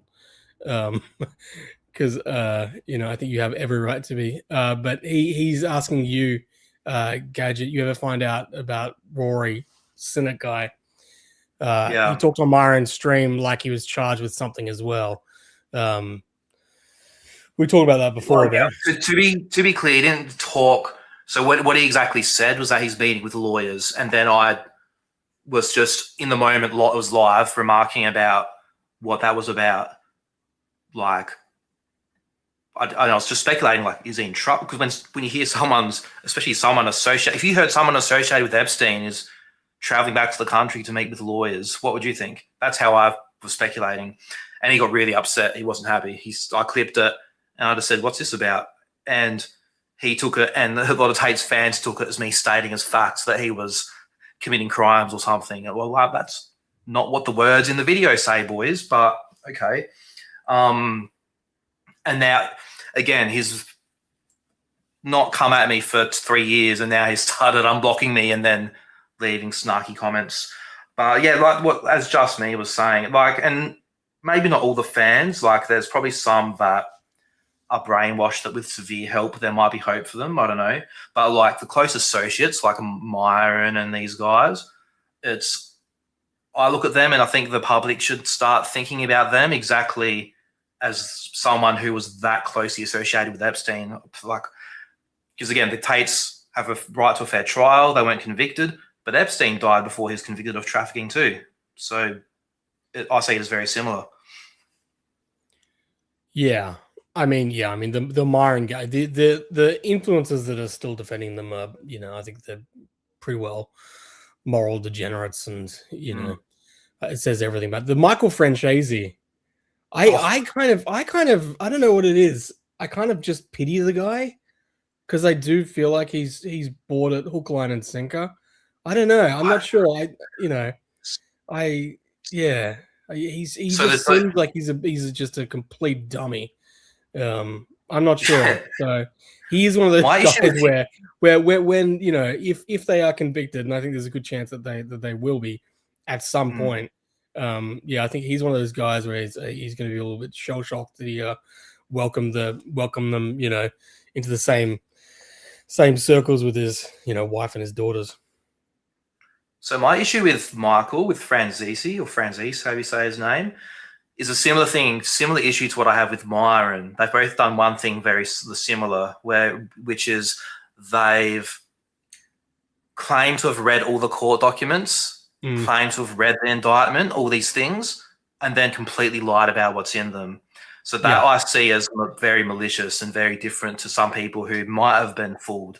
And I'm sure some people, and especially maybe not so much now, but before, I'm sure a lot of influencers were fooled. Like we've seen evidence of Tristan getting in one of the Krasenstein's DMs and trying to convince him of how innocent he was and all this. And I'm sure some of the more gullible ones were convinced by these things. But if someone's saying, like, I've read through everything and it says that the judge said there's no evidence, like off the top of my head, Michael said something like that, I'm like, okay, now we're like getting very malicious. Like that's very sus.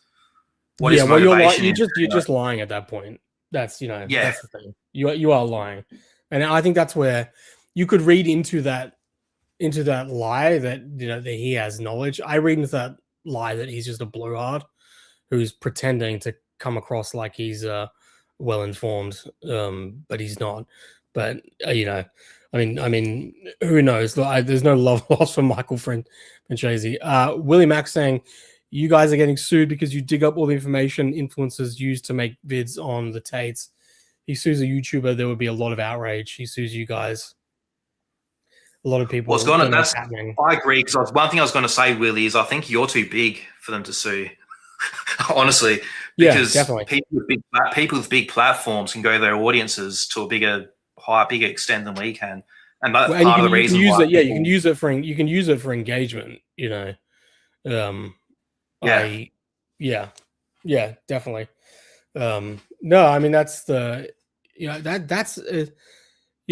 honestly, it has been hard to get people to actually cover this lawsuit. We've had more. I'd say that we've had more coverage in mainstream media than in alternative media. By the way, shout out to Willie who's one of the ones that did. Willie for sure. Everyone, go to Willie's YouTube. He just did a video recently where he did cover it. So as I'm saying that, Willie did cover it. So we appreciate it. He's got great videos and a whole bunch of stuff. It's been hard to get people to cover it. I think there's a couple reasons. I think people are afraid of the litigation aspect, that they don't want to be sued. But also I think it's the other thing where it's because the Tate brothers haven't really addressed it. It's hard to actually get it out there to prove like, no, this is actually real. This is happening, and it's absolutely absurd. But also, I think for a long time, the Tate brothers were kind of just irrelevant, in my opinion. I think they really dipped in relevance from especially like pretty much all of last year. I don't know. Are you feeling that with their fans? Because I hear that personally. Like anecdotally, I hear that with like young people, that the Tate brothers are just kind of, it's not even the criminal thing. They're just cringe at this point, so they're just kind of old, and it looks so desperate and so pathetic. Andrew Tate trying to cling on to like clavicular and try and get in with like these younger, that was embarrassing. It doesn't look good. Really I don't know. What's your thought, guys? Yeah, no, I completely agree. So it's been, like you said, a massive fall off with relevance and with influence over the youth. And I think that's just been a series of things. I mean, part of that has happened over the years when their legal troubles have gotten worse and a section has woken up each time that's happened. But then there's been a series of things since then. The boxing match was just a massive blunder. That, for his persona, someone who claimed to be a legit 4-time world champion kickboxer, to expose himself by getting beaten up by a TikToker with pink Hello Kitty boxing gloves, and for people to start then looking at his actual kickboxing record and realize he was a joke and a fraud. That was devastating for him. And then the Hail Hitler thing where he threw Sneeko under the bus, and that was embarrassing because whatever you think of any of those people, it was on video that Myron at Fresh and Fit played the song, and Tate's up there saying, Sneeko did it. Sneeko did it. It was Sneeko. And the whole internet was just like, what? No, he didn't. Why are you saying that? And it just made a fool of him. And it's just gone downhill since then. The part of his fan base wasn't happy that he said they have tech teams in Israel. So that lost a section of them for the type that don't appreciate that, for the group that don't appreciate that. And so by the time this news roll around, I agree that they were just completely irrelevant and just lolcows. There was already starting to be a bit of a network, or I don't know, a bit of a I don't know. There's like a role to there's a lot of people on YouTube starting to just make a living off of Andrew Tate lolcow videos, and that kind of helped my channel pick up a bit when they became irrelevant. When I was making videos about the kickboxing careers and stuff, fights and stuff. So, yeah. So, and we're seeing that now, I think, with the amount of support and accounts and influencers wanting to jump on board defending them. And it's just nothing like it was when it happened 3 years ago. And it's just, Yeah. it's kind of great to see in a way.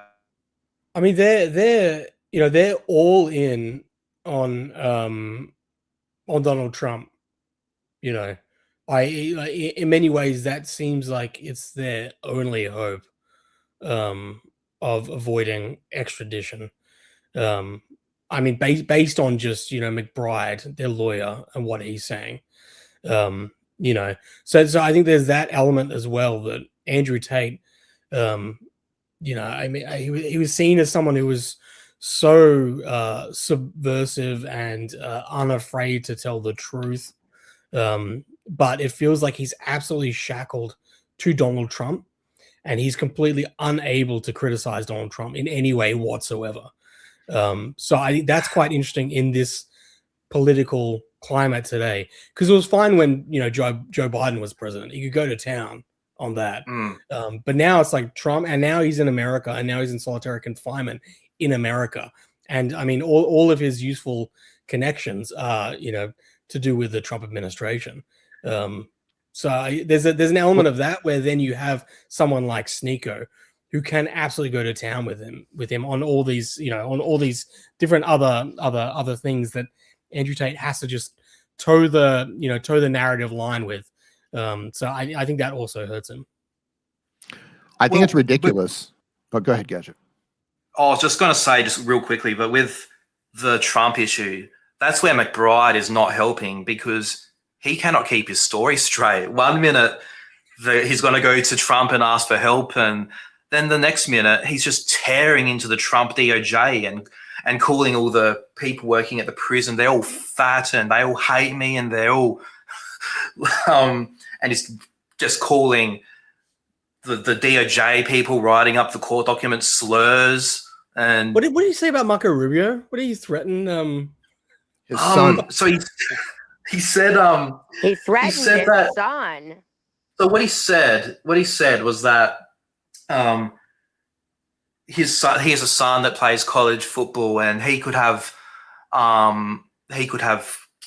women say things about him or something along those lines. And now I think he's that dumb. I don't think he meant to threaten him, but to the general public, because he meant it in the Andrew Tate context of like, this could happen to anyone and anyone could have accusations. But to the general public that doesn't know the Andrew Tate talking points, they're like, was that a threat? What the hell was that? And so this is where McBride is just making everything worse, I think. He's just making a fool of himself. And I think just knowing what the little I know about Donald Trump, I think just making Donald Trump furious with the demands and the things he is saying. Yeah, I don't know. What were you going to say, Crayons? Oh, I just think the whole thing is ridiculous, that they want to get the president of the United States involved. Like they're like, due process. Listen, the fact that you're allowed to argue for bail, that you're allowed to have counsel, that you're allowed to argue against extradition, like that is due process.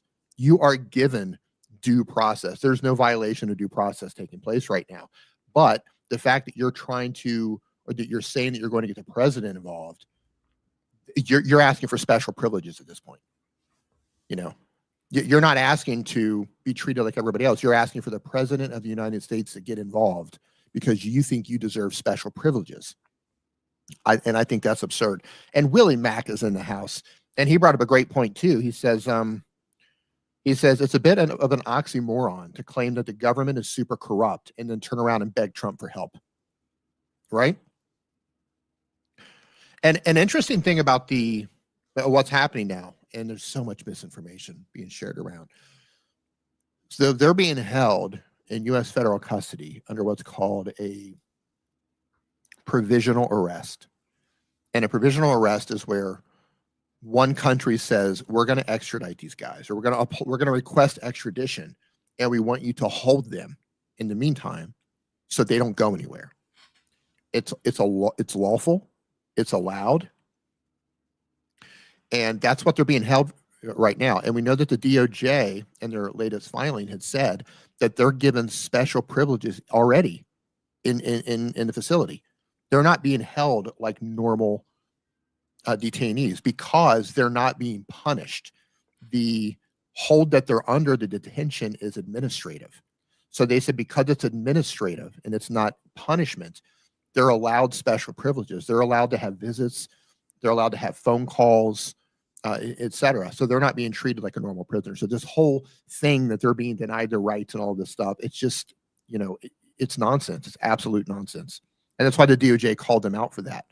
But the argument that they're going to have to make in bail, normally, if you are in jail for a crime, right? You've been arrested, you've been charged with a crime, you're in jail, then you can request bail, right? You can request bail.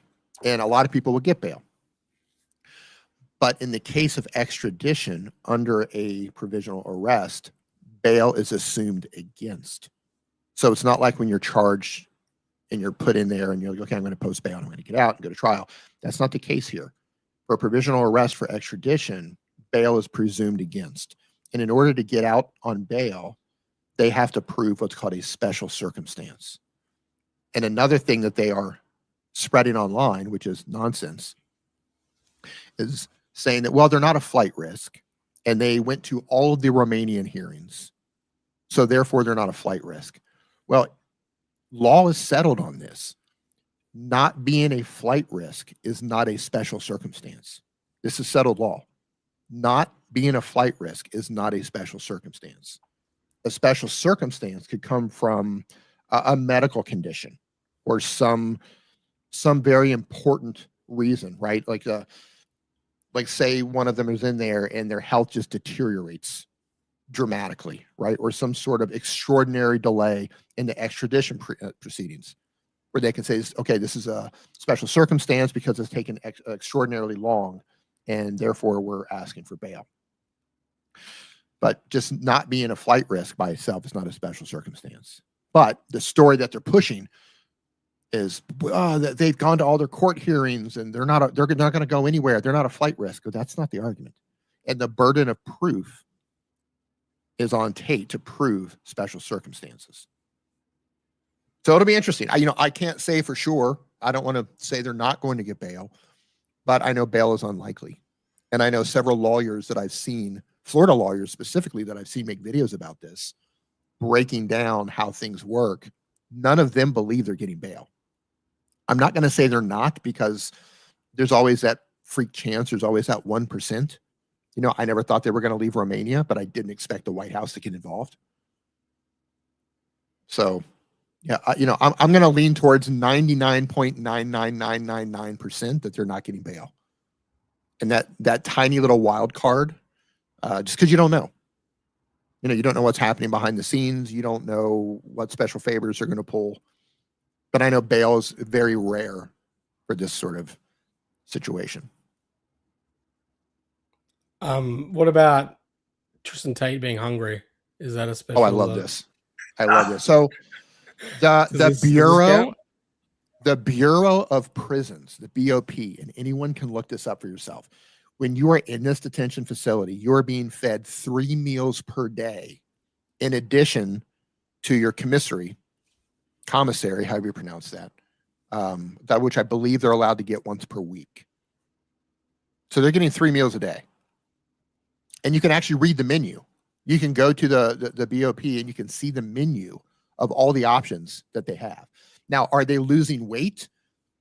Probably. I mean, if they're used to eating, let's just say 5,000 calories a day, and now their calories have been reduced to 3,000 calories a day, yeah, they're going to lose weight. That's how weight loss happens. But I find it interesting that Tristan knew exactly that he lost 13 pounds. Like, you have a scale, but you don't have food. That makes total sense. Here's a bit of a rundown of some of the things they've had. Colombian coffee, all season chips, ramen noodle soup, turkey and Swiss combo stick. They got Twix. God, they eat more crap than I do. Yeah. They're practically in North Korea. But I love it. They're like, you know, trying to pretend that they're political prisoners here. You know, Yeah. wasting away. They've been captured in Somalia, and they're fattening up the cockroaches on rice so they can eat the cockroaches. Yeah. McBride was just literally love it, calling it yeah. a gulag. He was calling it a gulag the other day in the speech. Come on. I just love it, you know, because this is the same playbook that they pulled in Romania. You know, that I have a thread, Nathan. I have a thread, and I keep reposting it, where it's a Andrew Tate jail bingo.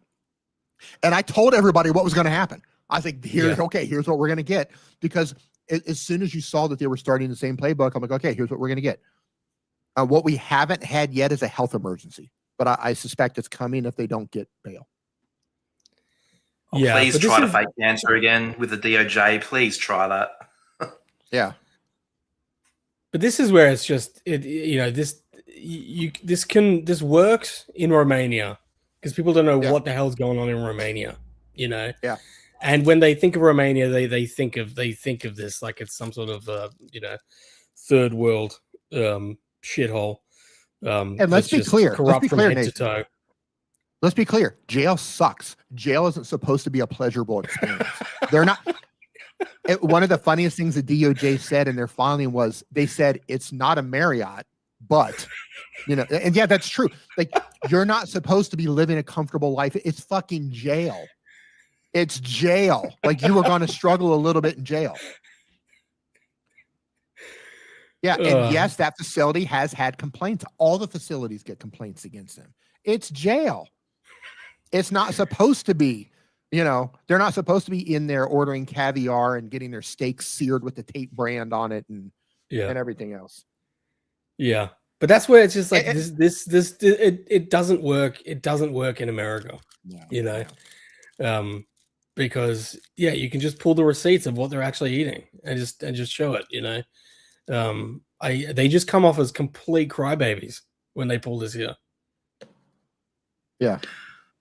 I can't wait for their response to the DOJ that's coming in the next day or so, whatever the time difference is. Because McBride was saying in his speech, or talking to Myron, I think it was, that like, I'm going to expose that place. So I'm going to, I'm going to take that place down, or something along those lines. I'm paraphrasing, but I'm like, oh, what's he going to say? Either he's just not going to go that hard and he's going to look silly for that, or he's just going to make some absurd claims that cannot be backed up and he's going to look like a fool because of that. Either way, he's going to look like a fool. He always looks like a fool. But the funny thing is that they wanted that trial to come, or the hearing to come to try to get bail, until the Department of Justice filed their motion. And it absolutely, I mean, talk about taking, I think it took everybody by surprise. Even me, I read it and I was like, holy shit. They just leveled these guys. Like I can't imagine the absolute state of panic that hit his legal team after that motion was filed. I mean, it was a devastating filing, just absolutely devastating. They had all the Romanian information in there, certified documents from Romania talking about what's happening there. They had the UK information in there. They have Andrew's old tweets that they pulled up from the Internet Archive. They had the Vladimir Scorpius passport, which Joe McBride hilariously said, oh, it's a cardboard prop. It's a cardboard prop for a Halloween costume. That when that was originally exposed, it was allegedly used allegedly in financial transactions. And Justin Waller said, well, if it's a passport, where's the stamp? Well, it was used for financial purposes and they're not using it for travel. There wouldn't be a stamp in it, jackass. And using a passport only for financial purposes doesn't actually help your cause of not being a flight risk. like that doesn't make it better. All that shows that you have different identities. Like, that just makes it worse. Every Halloween, I love to just make passports out of cardboard and just put it in my wallet. Me too. Like, what does that mean? Me too. I like to get like a nice 20-page passport made under some crazy James Bond villain movie name, just for Halloween. So stupid. And I don't want to show it to anyone. Nobody ever sees it until it gets exposed on the internet as being allegedly used for financial transactions. And then like, oh yeah, well, that was a Halloween prop. This Halloween, I'm gonna go as Tristan Tate's Vladimir Scorpius passport. I'm gonna have the window cut out. As the passport. Yeah, that's good. That's the passport. Yeah. And the passport, the picture is just Tristan. So what, he just dressed as himself and just had a passport? Like what? Right. But this is it's the Vladimir Scorpius thing. It's just it's like with the bank account names, was it pimping? Was it poop? Was one of them? Was it? Oh yeah, what was that called? They had financial names, but they were the transaction names. Yeah, I'm pretty sure there's one pimping. There was one that was like poop. It was something like that. Yeah. Willie Mack says, did you guys see McBride in one podcast say that the Tates are in jail for saying it's okay to be white? And then in the protest, he said they're in jail because they're black. I believe I'm gonna have to my opinion on this. I totally my opinion. I think Joe McBride is so far out of his depth on this one. And I wouldn't be surprised if he's the one who told them it was safe to come to the US. And then they got picked up. So he's like just in an absolute state of panic. That's my opinion. Because he keeps contradicting himself. He keeps saying things that are just verifiably false. He keeps saying things that are hilariously false. And like Willie says, just changing your story back and forth, trying to make it a free, listen, they're not being extradited to the United Kingdom because of things they said on the internet. It has nothing to do with free speech. Nothing at all. They weren't being prosecuted in Romania because of things they said on the internet. The Matrix is not attacking them because they expose the truth of the world. They're facing very serious, very real allegations in multiple countries. And now the UK gets them first. And Romania stepped up and said, we're not going to contest extradition. The United States gets to decide where they go. So Romania even tapped out while leaving their case open. They also said that they expect their indictment at the end of summer. I want to let's just go to some super chats. We've got the fundraiser here, givesendgo.com/free speech versus Tate. I've got that linked top of my comments as well on YouTube. So if you can donate, all of this is going to a legal defense against the Tate brothers for literally posting just this stuff like this, all right. Got Subatupa, thank you. Is there anywhere where we can download and read all the Romanian court and DICOT files, or about Vlad Obu's files?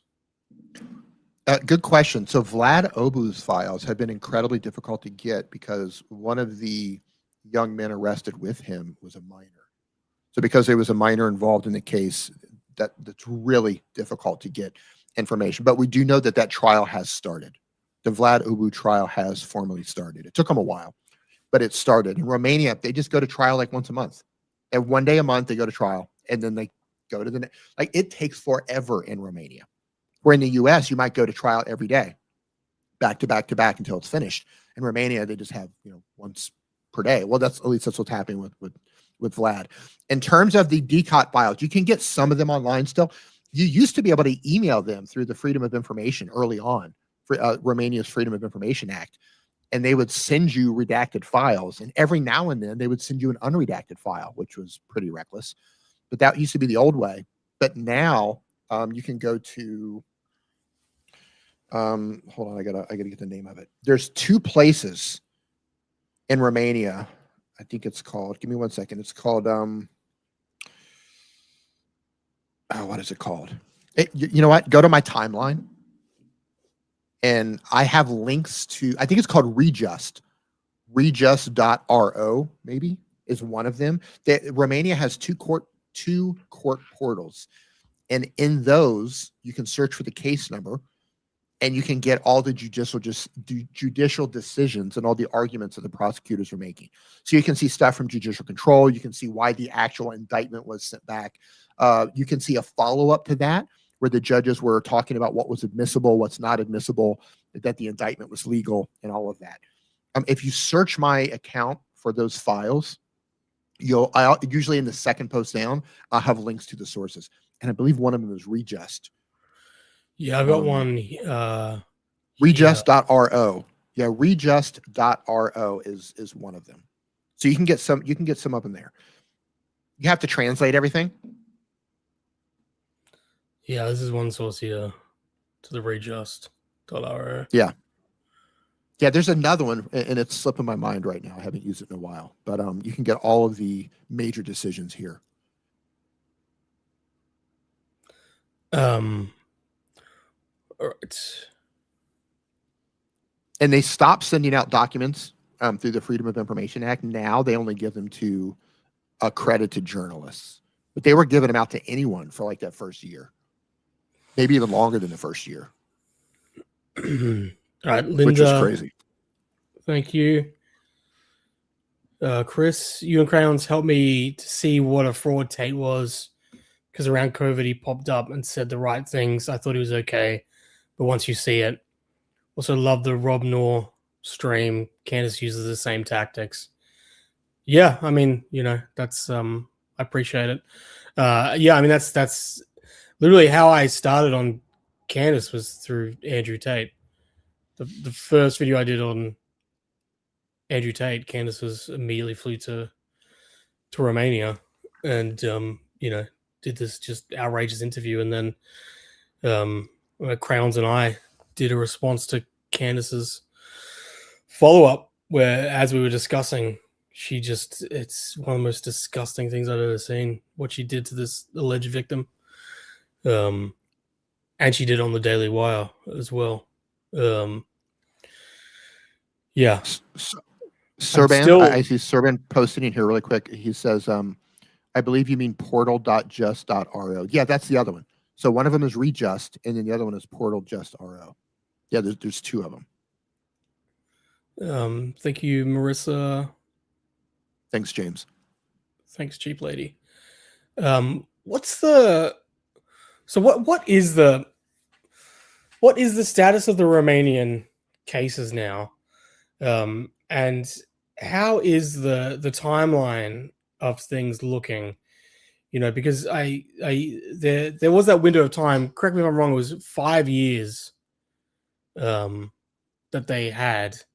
But how does this all work now with the extradition to the UK? I mean, because I can't imagine that this just puts things on pause, but they can't try them without them being there. So how does this all look?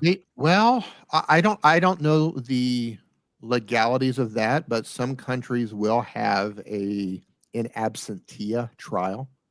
I don't know if that applies to Romania. I have not looked into that. If there's a Romanian in here, maybe you'll know if that's the answer of that, meaning they can hold a trial without them. Their lawyers could represent, maybe they could video call in, that sort of thing. I don't know if that's available in Romania or not. But Romania is essentially taking a back seat to the UK at this point. Listen, if these guys are convicted in the UK of a large majority of what they're being accused of right now, if they're convicted, there's a good chance they're not going to see Romania again for decades. So that'll be interesting. You know, what happens to assuming that happens, what happens to their property, what happens to their house, what happens to assets in Romania, what happens to the cars that have been confiscated and then reconfiscated. Tate had them out on custody to take care of the cars. They were supercars. They needed maintenance. So what's going to happen to those? Who's going to maintain those? Who's going to pay for those? Yeah, you know, I think a couple of things are going on here. One, they're trying to get bail. Two, they're going to fight extradition. But if it gets to the point where they get extradited and they go to the UK, they're facing what, 50? How many is it? 50 something charges? What is it? Do either you know the exact number? 59 or something like that? It's a lot. They're facing 50 something charges. The odds of them beating all of those charges, I mean, good, best of luck. Best of luck beating all of them. And the UK had 60 days from filing the provisional arrest or requesting their arrest for the provisional arrest for the warrant. They had 60 days to send the rest of the extradition packet. There could technically be more coming. There could be more coming. And we also know that there's another investigation, another criminal investigation taking place in the UK for the 3 or 4 alleged women who, or the 3 or 4 women who allege that Andrew raped them and assaulted them. So that could turn into something as well. So we'll see. So they have to clear everything in the UK first.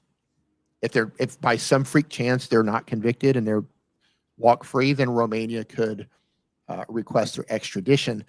The problem is, I don't really know if the UK would extradite them to Romania, because Romania does have some questionable, abuse issues with their prisons. So, and overcrowding is a big issue. So I don't know if the UK would extradite them back to Romania.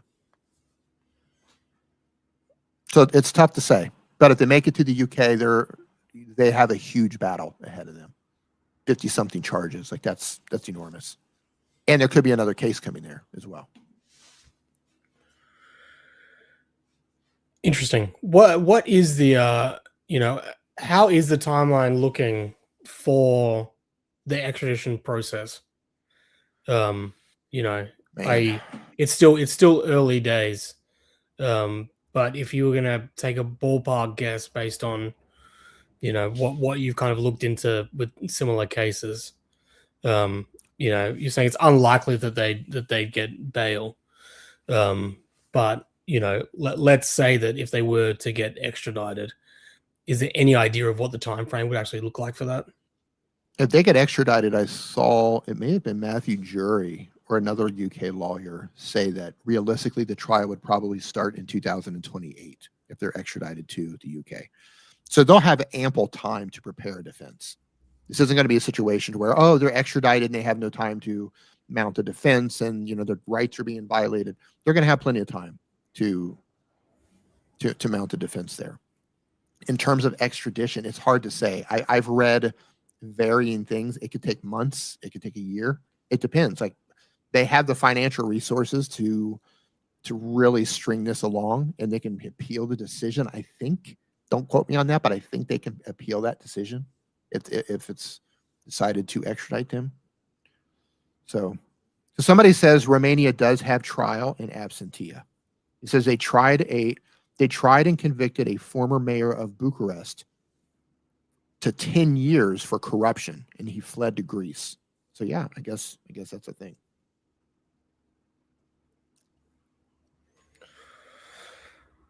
What's going on with McBride and AI? Oh man! Oh, the AI swap. Oh. Do you want me to link my posts of the videos he was posting? Did you see those? Did you see the videos? Oh. Which one? I saw let me pull it up. I saw the throwing the tea.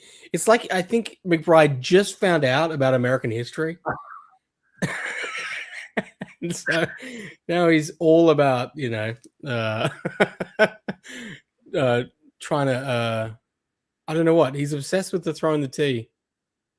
The throwing the tea is amazing. Yeah, he's obsessed with that. The fight for the Tate's fight goes back to the Revolutionary War. No extradition without Trump's permission. Americans first. Oh God. Oh, it's so cringe. And there's a few others. It looks like you're in the thread there. I couldn't believe this. This is the thing I find amazing is he just requested an extension to respond to the Department of Justice, and he seems to have spent a whole afternoon making AI edit. Maybe someone sent them to him and made them for him, but I just love the idea that he just sat there all afternoon learning how to make AI videos and made this absolute slop and was posting it to defend his clients and embarrassing them. It is. It gives what I real love? Groomer vibes. How about McBride's latest embarrassment where he said that Andrew was quoting Steven Seagal? Yeah, look below it. It just seriously listen. If you're a fan of the Tate brothers and you're just like buying into this stuff, like you probably like I'm guessing you have Velcro shoes because you can't tie your own shoes. Like they're saying the dumbest shit imaginable, and so many of these young men are just eating it up, just licking it up like it's gospel, and it's just the dumbest thing I've ever heard in my life. Right. So this is what he said. U.S. government actually argued that Andrew quoting Steven Seagal makes him so dangerous that he should be indefinitely detained. This is your tax dollars at work, clown world. Yeah. And Didn't happen. Andrew Tate tweet, I'm hard to kill and under siege, marked for death because I'm out for justice. Okay, Tate.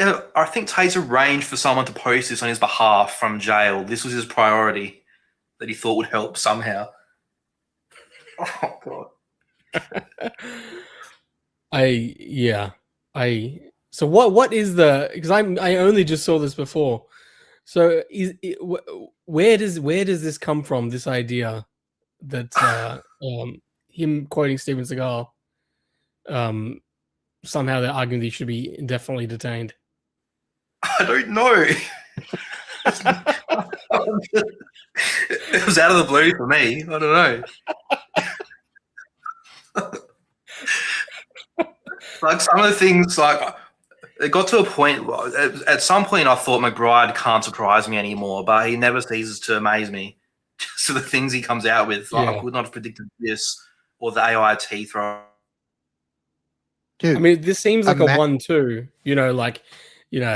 We should post Steven Seagal, and then McBride should come out and say, because I posted, I'm being, persecuted.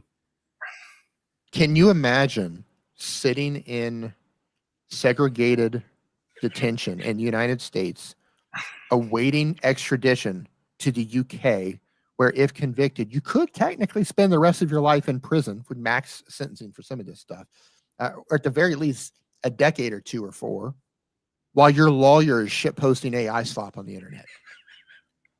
Seriously, can you imagine? This guy's just embarrassing himself, embarrassing them. I've even seen Tate's friends say they got to get rid of this fucking clown. Like, what is this guy doing? Get rid of this guy. Like, these guys, their freedom is at stake, and he's shit posting AI slop on the internet. I don't even know what to think.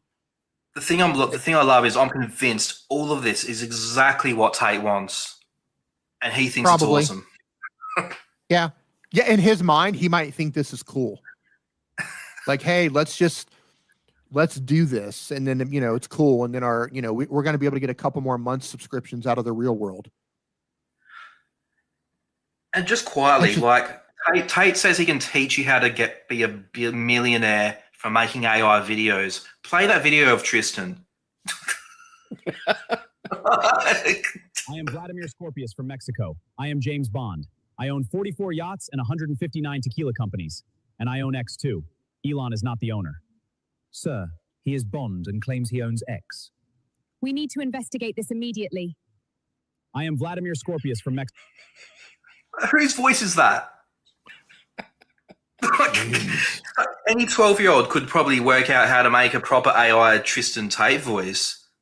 I couldn't. I'm a boomer, as the kids say. But... How many real world students do you reckon put that together?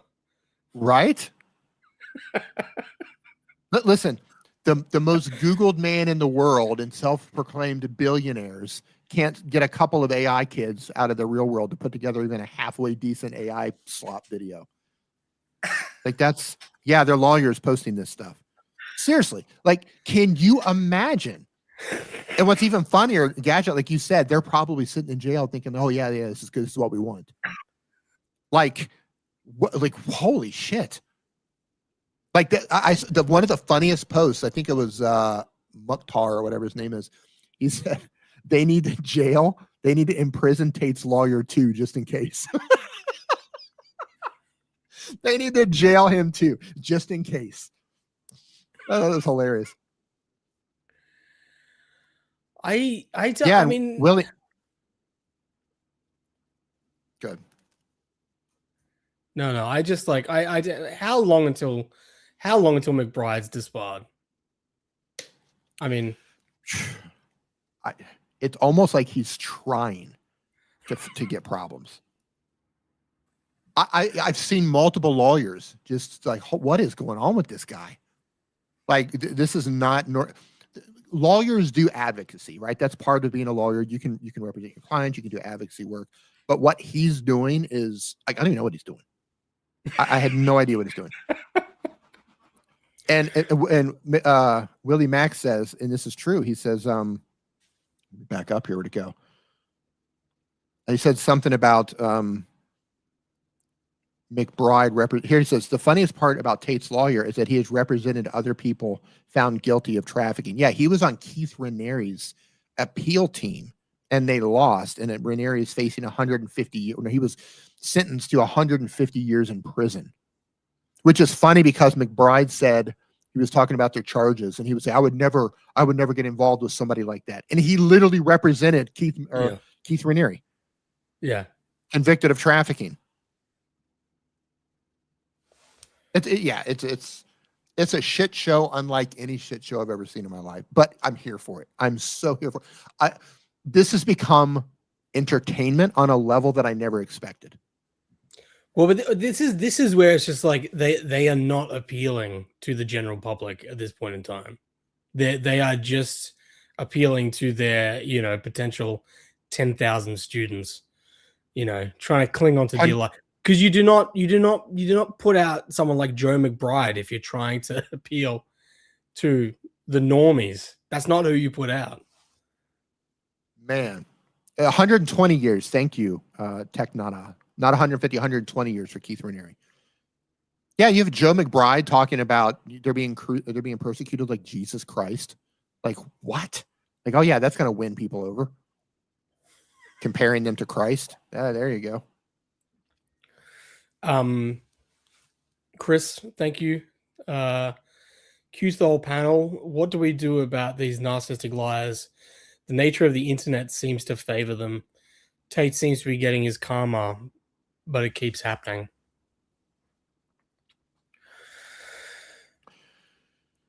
The internet's weird. The internet's weird. You have to ask yourself, how involved you want to get. I think it's great to call people out, but you have to understand, I mean, look at us. We did the right thing. We haven't lied about anything. We've shared our opinions. We've shared facts. We've shared court documents. We've shared quotes from the prosecutors. None of us have community notes. Our information is solid, but we still ended up in a lawsuit. And, and it's not just us. There's a whole bunch of people that ended up in a lawsuit. And you just have to ask yourself, are you willing to go to battle to try to prove some narcissist wrong, or because you want to expose them, or whatever your reasoning is. But the internet's full of narcissists, and unfortunately it attracts them. Yeah, I don't know. I would say tread carefully. If you were to ask me would I do this again, yeah, I think it's the right thing to do. I would do it again. I have very thick skin. I would do this again. I'm not worried about losing to them. We already beat them once. We're going to beat them again. We're going to beat them in every case. Even if there is a ruling that says, okay, you're allowed to, we're not going to dismiss this. We're allowed to go a little bit further. I'm still not worried because we'll beat them. We'll beat them. So I would just say, in terms of what do you do with the narcissist, you can either ignore them, or you can just call their bluff, call them out, call their shit. The internet's weird like that. Yeah, as Kim said, they even sued 2 lawyers. They sued one lawyer who, I think she's the vice president of the National Center of Sexual Exploitation, who's representing Jane Doe, who they're suing in Florida. And they sued Matthew Jury, who's a very well-respected lawyer in the UK, who represents the 4 women who have accused Andrew Tate of raping them. So it wouldn't surprise me, because we have the court date coming up. What is that? September what for the Second Amendment complaint? What date is that, Nathan? September 18th. September 18th. So that's for the second amended complaint. That's for all the named defendants. So that's you two, Matthew Jury, Gatelin, Misfit Patriot. Everybody's going to be part of that. It wouldn't, and I believe everyone is asking to be dismissed with prejudice. Being dismissed with prejudice is really tough for defamation cases. But if it's not with prejudice, maybe it will be dismissed with no leave to amend, which means that they can't actually just refile the same case. They would have to start over. But it wouldn't surprise me if the two lawyers involved get dismissed with prejudice, because it's just ridiculous that they're suing them. Absolutely ridiculous. Yeah, when you look at these narcissists, there's a question, did anything we do have any impact on Andrew Tate facing legal consequences? No, nothing. Not at all. In my mind, it was always going to end up at this place where eventually Andrew Tate, I believe, was going to have to face his alleged crimes. I think he can only run away from this for so long until he was going to end up in court. He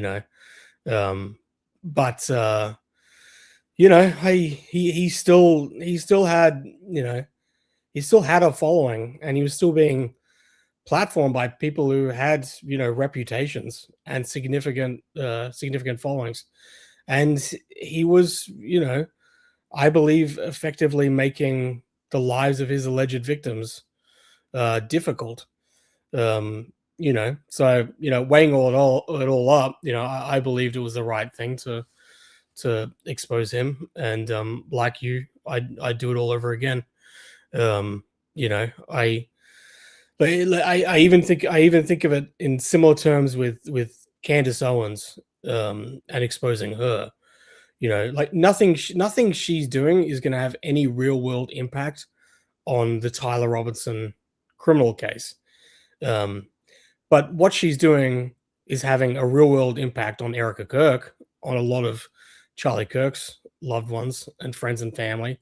And it's also, I think, seriously fucked up that she's got, the significant audience that she has. I think that's wrong, and I think maybe some of them are reachable.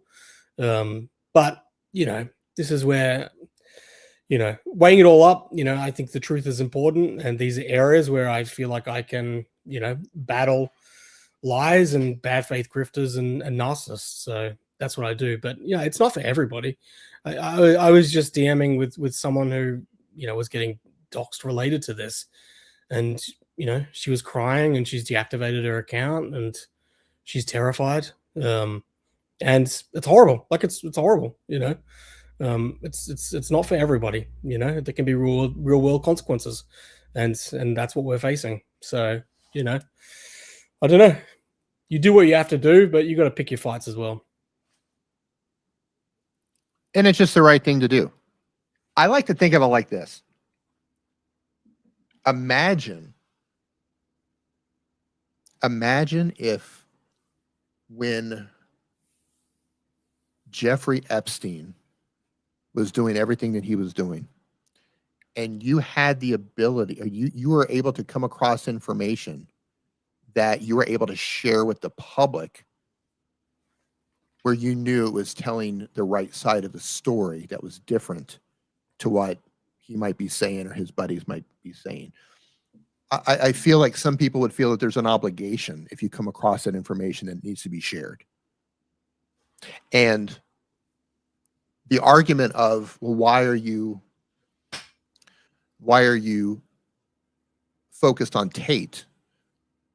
I don't really talk about anybody else on my channel. I might retweet things about Vlad Obu, or I might retweet some things about some rapists, or Russell Brand being charged, or people convicted. But I don't focus on other people because I don't want to spread. Well, number one, I don't have the time. Number two, I just don't want to spread my attention elsewhere. Focusing on one thing at a time allows me to have a better understanding of what's going on. Have that 10,000 view looking upon all of the cases, and that's kind of my thing. But I feel it's the right thing to do. The information needs to get out there because the other side of that information is just nonsense.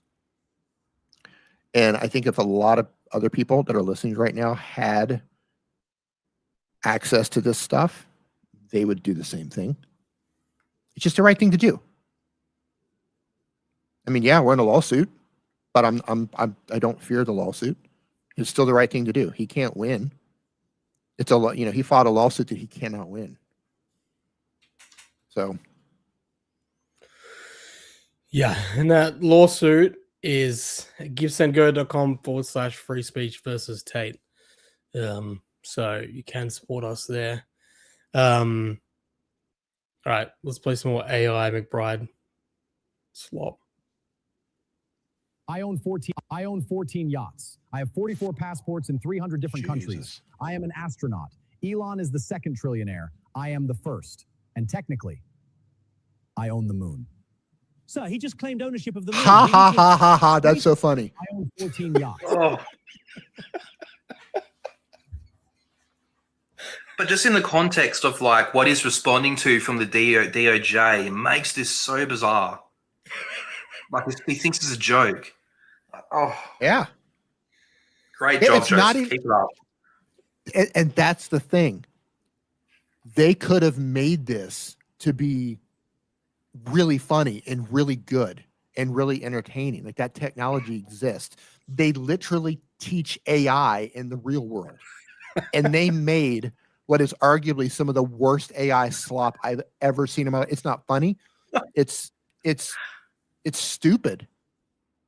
It's stupid. Like this is just. And again, they're facing potentially life imprisonment if they're convicted.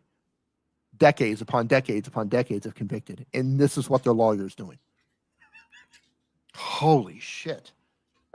Like, I would fire him. Just like I would see this, and I would be like, "Yep, you're out, dude. You're gone." He's obsessed with the passports thing, like all of them. Yeah.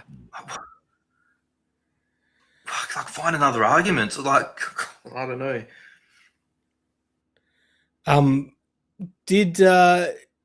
I didn't watch anything. Did you bother to watch the Andrew Tate's, the former PR, the interview with 60 Minutes? I haven't watched it yet, but I've seen a couple of clips. I watched it. Did you? Was there anything interesting about? I mean, I think she's a pretty like despicable character. Yeah. Oh yeah, she's horrible. Yeah, she's awful. Yeah. There wasn't much. I don't think we learned a lot new as far as anything she said. But yeah, and for the chat, obviously, yeah, us three are in agreement of this. But for the chat, just to know like what she did for the Tates, it's really hard for me, and I think for all of us to look at her too favorably, I guess. I mean, all you need to do is look at that video of her when Matthew Jury, the lawyer for some of the alleged victims in the UK, and the lawyer for one of the alleged victims in the US, they went to Romania to do a press conference. This lady, right after she seemed to have got a nose job with this big thing over her nose, and the Tate's lawyer, her cousin, stormed the press conference, were yelling, were disrupting it like children. It's really all I can see of her is that. I find it very hard to not see her as that person. Some of she's given some very insightful things, like it's been interesting, some of it, and some of it seems plausible, like some of the things she said about what was happening with the Tates behind the scenes. So I guess I'm kind of glad she's come out, but yeah, she's a despicable human being. The only thing she could possibly do now, which she might do, is give testimony against him. If she were to give testimony, if she were to be deposed in the United States for that defamation case, that would be probably very destructive towards the Tate brothers. If she were to get involved, if she were to link testimony to the UK or to Romania, I think that's her only saving grace. It's not enough to tell her story. She needs to undo or try to undo what she did. And Willie Saving a says, lot of "Do you it for, think?" she's saving it for a book. Sorry, mate. She's saving a lot of it for a book. She's saying too. Yeah. It's like, Yeah. Yeah. So we'll see. And Willie says, "Do you think Tate knows McBride is doing this?" Maybe. I have my opinion that these guys are all of them are completely detached from reality. That's my opinion. They're all completely detached from reality.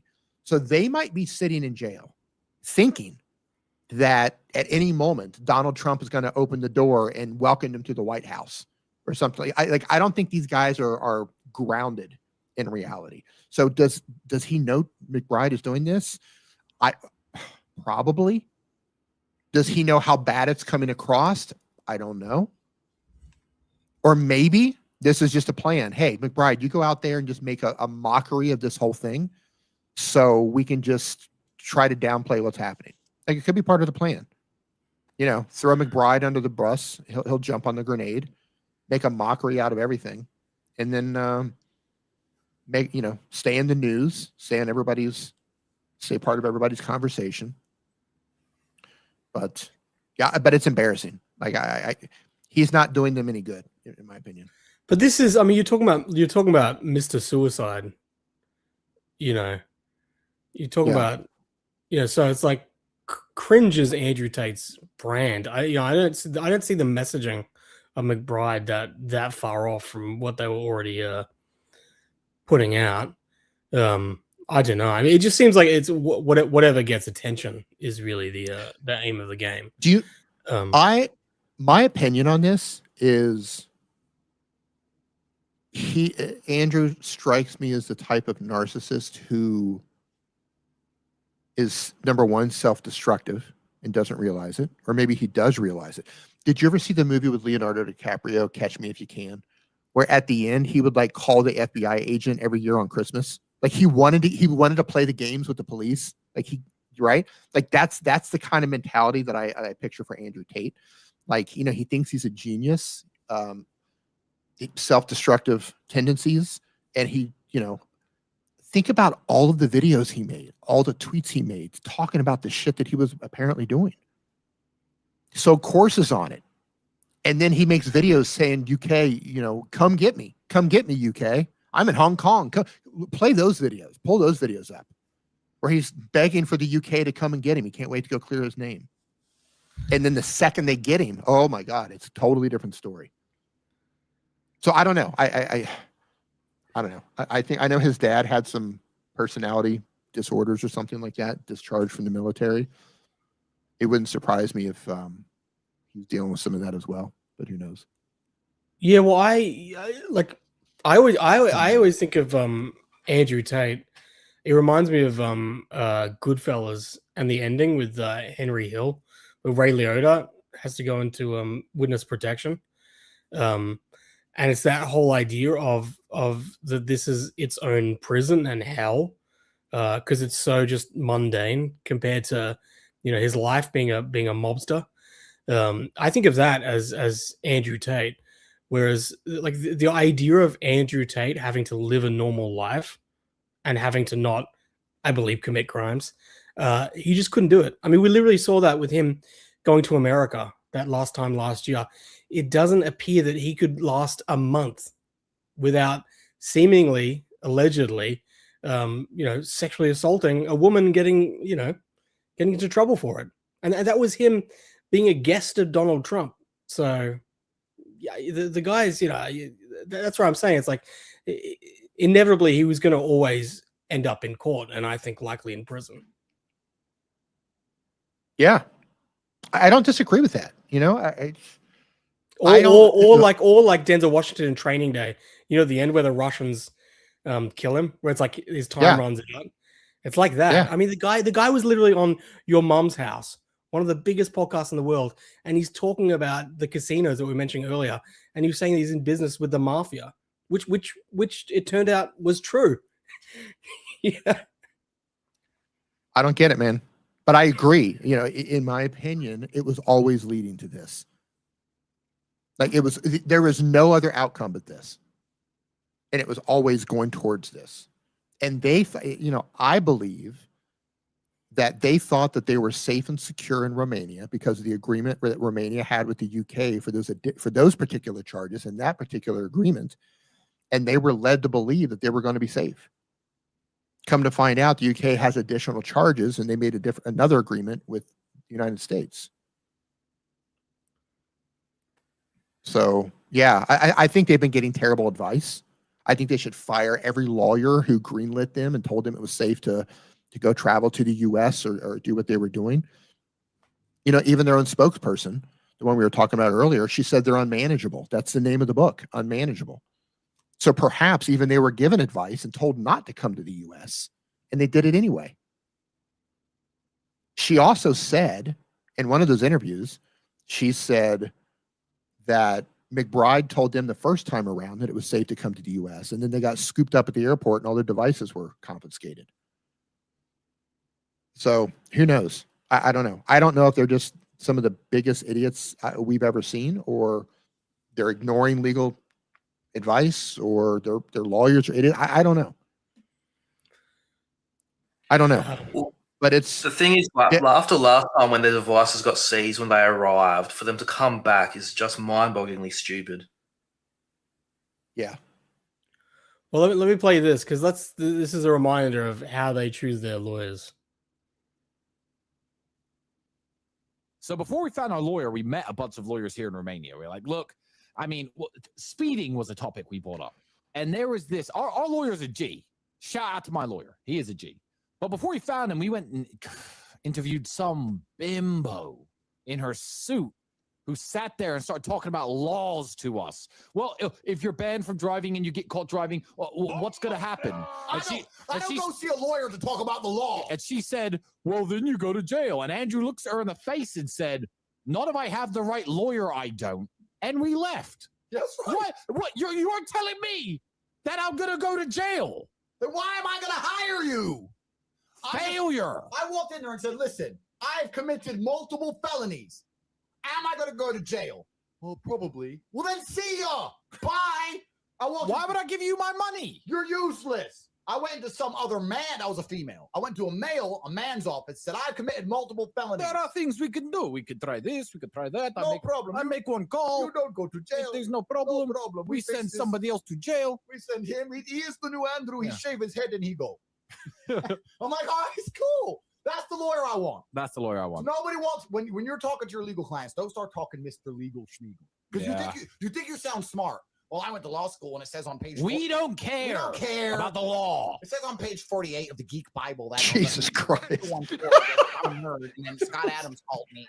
No one cares. How can you help me? How much does it cost to make this all go away? That's what we want to hear. In hindsight, this is amazing. Here's the thing I love about these guys. There's always a video or there's always a tweet. It doesn't matter what it is. There's always a video and there's always a tweet. Like, hey, we're Americans now. We are proud Americans. We support. Here's the video. Fuck America. America's a failed society. Fuck America. I escaped. Like, there's always a video or there's always a tweet. You know who these guys are? Like, they remind me of cartoon villains, like really bad cartoon villains. That's what they remind me of. They remind me of Coen Brothers characters. I don't know if you watch Coen Brothers films. No. But they're like that. They're just complete morons, you know. But they think they're smart. That's the thing. They think they're geniuses. Yeah. They don't realize how, you know, absolutely just you know, complete morons they are. Well, I mean, the fact that they're sitting in jail waiting to be extradited to the UK, where they could potentially spend decades or possibly even life if they're convicted, shows you how smart they are. And what's crazy is people still look to these guys.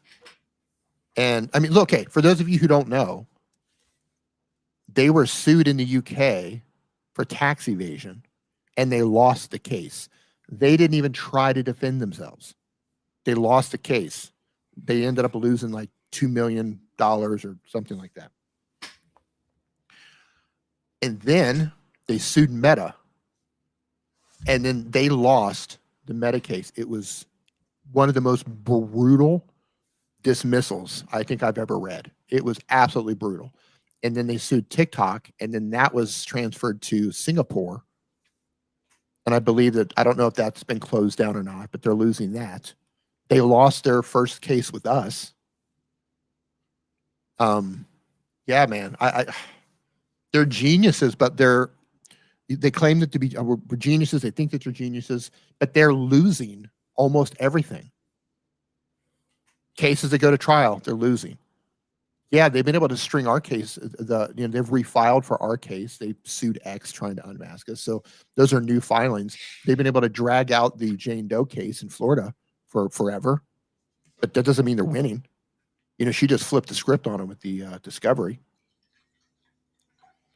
But it's just funny, like one loss after another loss after another loss. They lost against Meta, losing against TikTok. They lost the tax evasion case. They lost against us. They're going to lose again. They're going to lose again on us for these next two hearings. But it's been going on for years.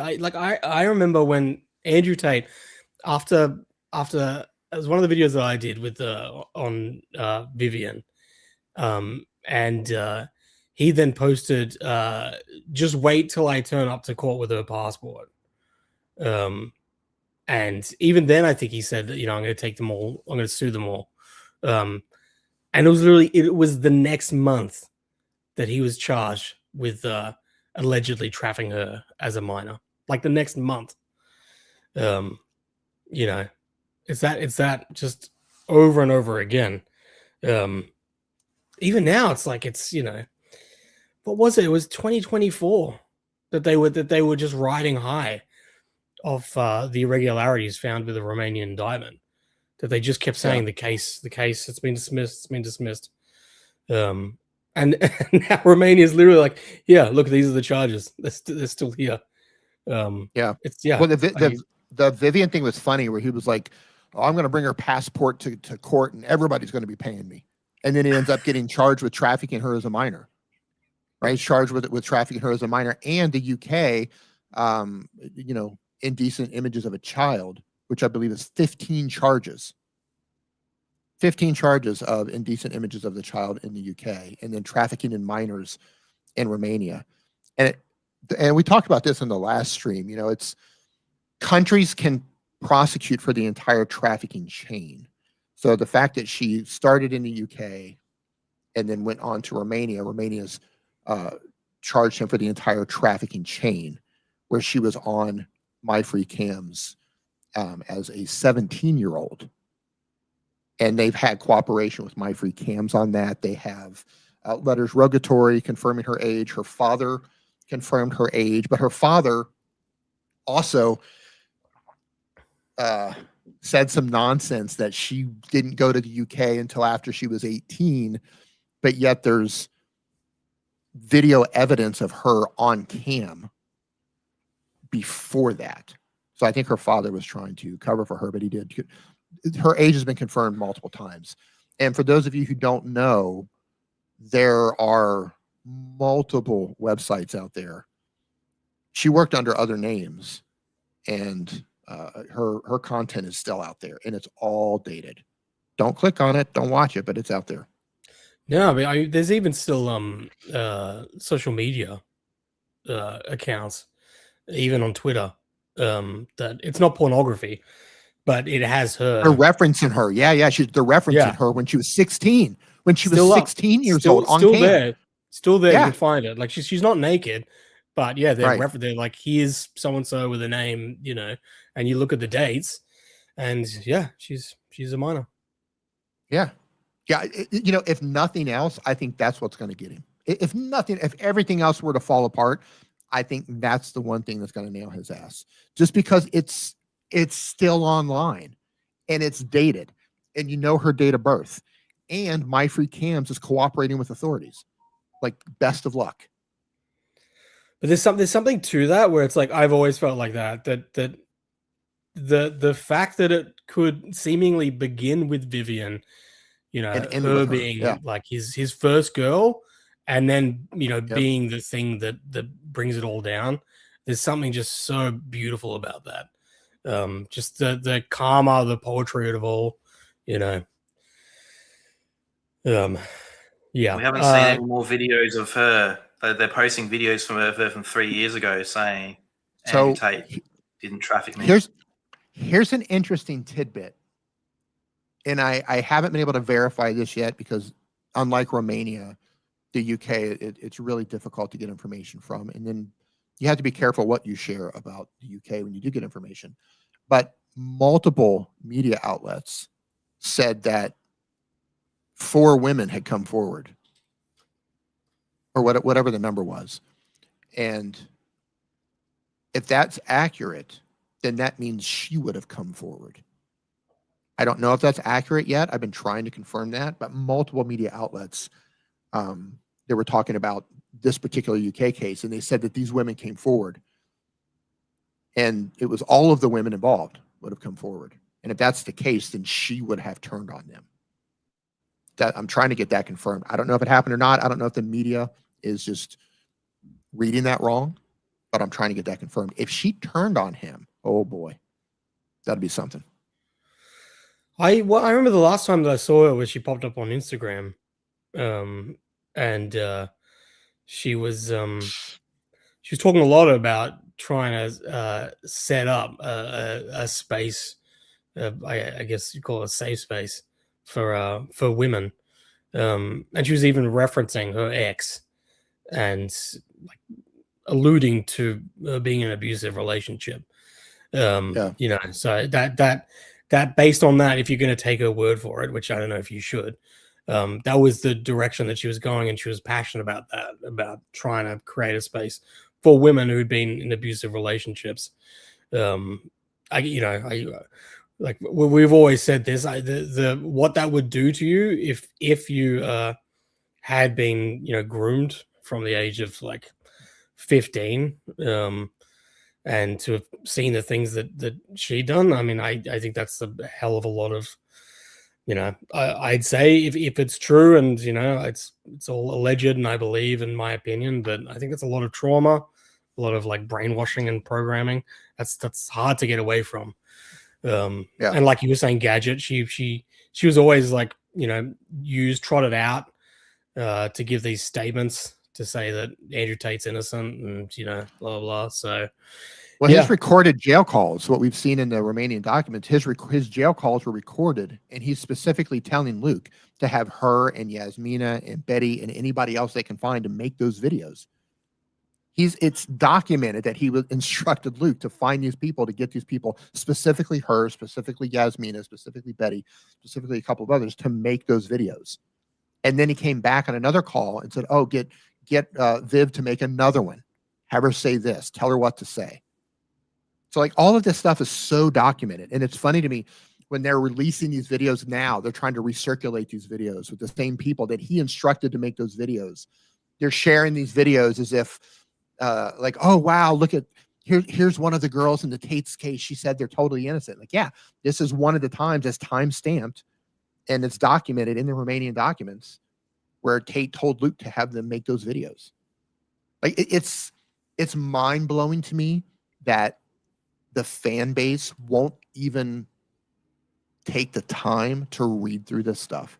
They won't take the time to like the thought that they could be wrong about all of this. Like it doesn't even enter their little pea brains. And they but I think what's really telling. Yeah. There you go. Go ahead.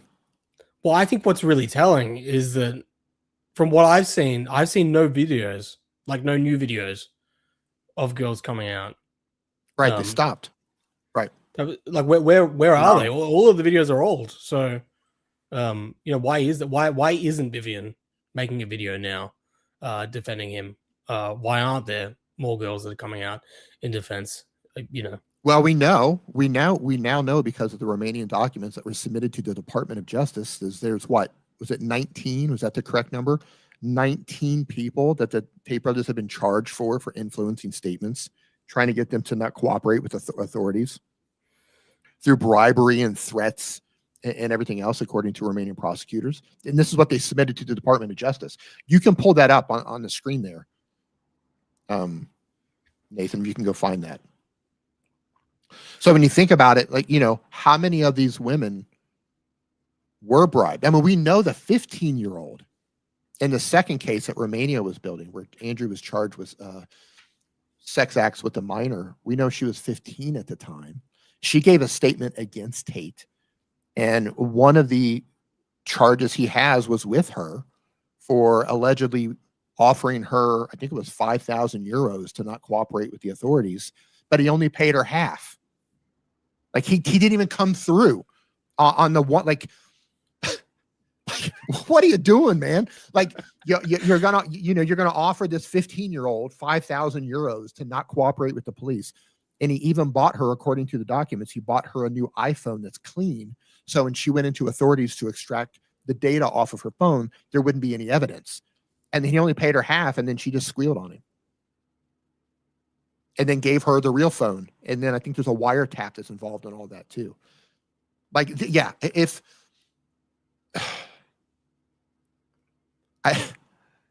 how fucking stupid are you, man?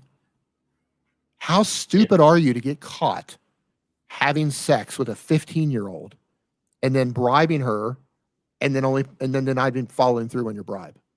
Like, if that happened the way it played out in her statement, the way it played out in the document with prosecutors are saying, like, you are just the dumbest person on earth. No, he's not being extradited right now. That hearing is coming. Yeah, influence victims 19 times. Yeah.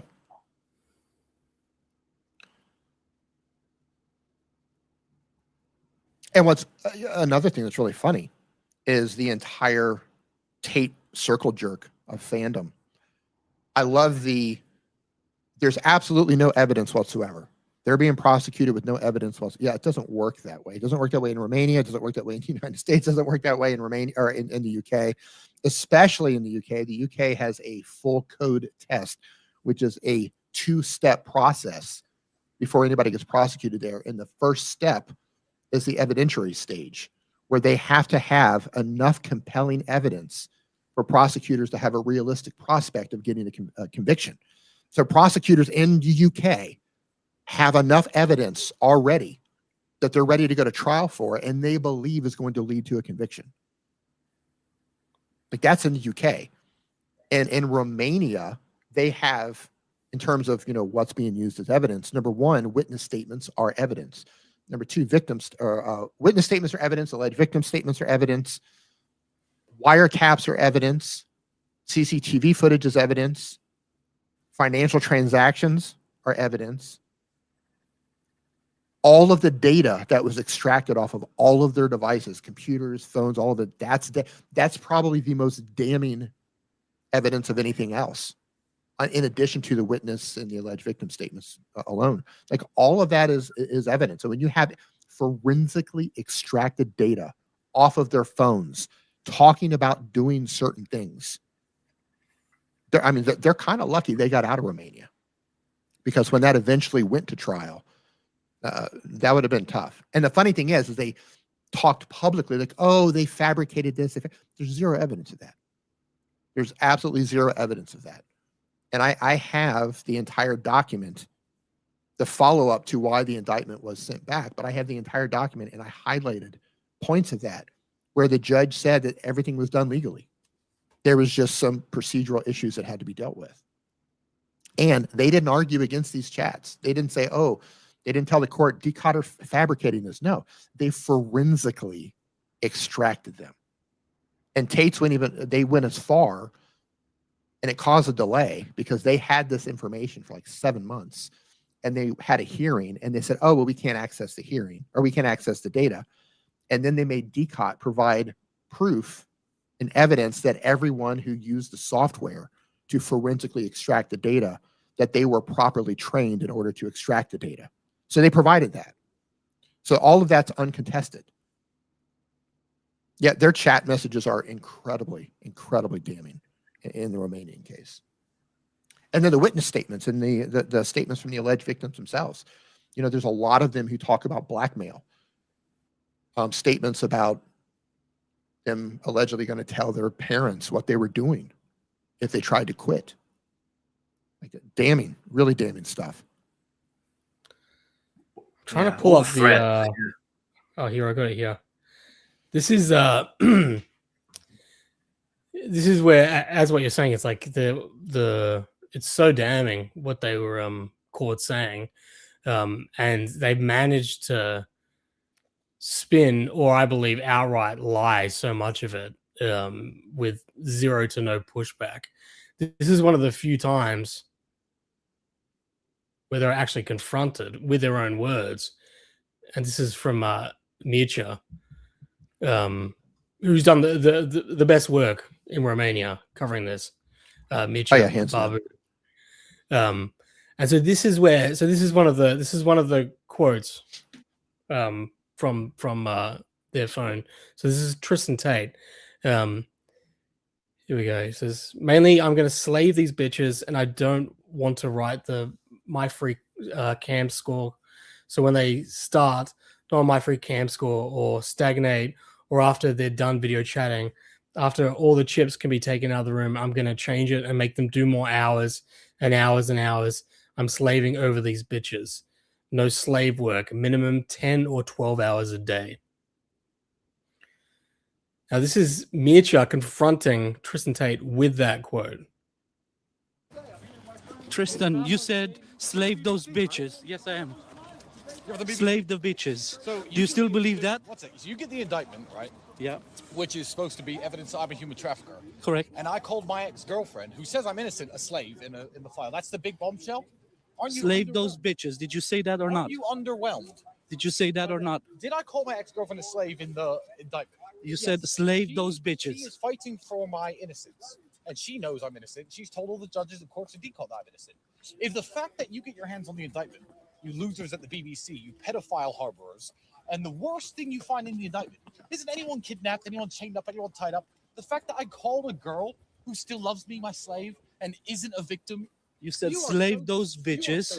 You said slave those bitches. Work them 12 hours or more. You're a bitch. Is that correct? Nothing. Yeah, he doesn't handle pushback well. Completely false. So here's the funny thing. Number one, he wasn't talking to his ex-girlfriend because she's identified in the actual file. He's talking to a woman who was working for them at the time, who was helping to recruit girls, and she's implicated in the second case in Romania. So it was not his girlfriend, and he was very clearly talking about the women who was working for him. For him to even try to reframe that, as I was talking to my ex-girlfriend at kink, is just fucking hilarious. Well, he because it identifies who he was speaking to, and it wasn't his ex-girlfriend. Yeah, well, repeatedly from my memory, his framing was, I was talking about my girlfriend and her doing some housework, so I was joking around, calling her a slave. That's how he tried to frame it. But of course, as you see, the full quote in context is absolutely not that. It very clearly shows that they're talking about my free cams, pornography, amount of hours that they're going to get them to work, trick them by like hiding, hiding the tokens. But yeah, so that's where it's like, well, they only ever went on the cushiest interviews where there was next to no pushback, or someone like Piers Morgan who just didn't bother doing the due diligence to actually know the facts of the case. Yeah, but this is the point that you're making. Like these actual chats, when you see them, they're incredibly damning. I mean, that whole we were talking earlier about this whole episode about this one girl who attempted to leave, and like all of that is documented in these chats. Yes, and the thing is, none of this stuff is being presented in a vacuum. You can read this and say, okay, well, that's just one thing. That's just one thing, and it doesn't mean anything. Right. But when you do, like, the entire picture is used together. They use corroborating evidence. Like, these messages are used with this. It matches with what this witness said. It matches with what this alleged victim is claiming. It matches with this video. It matches with these chats taken off of his device. Like, everything works together to build the case, to build the evidence. They're not really leaning on one particular thing. They compile everything and use corroborated evidence to build the case. That's how it works. So they don't Yeah, look at and these things in a vacuum. But I also always go back to, if you're innocent, why is it that you appear to have to just outright lie about something like this? Like your explanation does not make sense in any way when you actually look at the evidence. Why do you need to do that? Why do you seemingly need to lie about your criminal charges? Why do you seemingly need to lie about the fact that your criminal cases have been dropped? That to me, even if you're not in the weeds with the actual details of the case, the fact that they seemingly, I believe, lie about every single bit of it, up to and including their charges, that to me speaks very loudly, and that's not something that innocent people do. Well, I want to go and I want to expand on this statement right here. I pulled up the indictment, and that's just part of the statement. And keep in mind, he says he's talking to his girlfriend about the slave kink, right? So it starts off, he's talking about new girls. I have new girls, and I'm reading from the indictment right now. These are from forensically extracted chats, including the one with the statute, whatever that means. I wouldn't trust any of these bitches on OnlyFans. I wouldn't give any of them the password. I don't want anyone to have the passwords to Pornhub, Xvideos, OnlyFans, MyFreeCams. I don't want them to have the passwords. I don't want them to have anything. That is in context connected to the part where he says, mainly I'm going to slave these bitches, and I don't want to write the MFC cam score, which is the token score. So when they're not performing on MFC or stagnate, or after they're done video chatting, after all the chips can be taken out of the room, and I'm going to make it so they do more hours and hours and hours. I'm slaving these bitches. No, slave work, minimum 10 to 12 hours a day. So within the context, and then it goes on.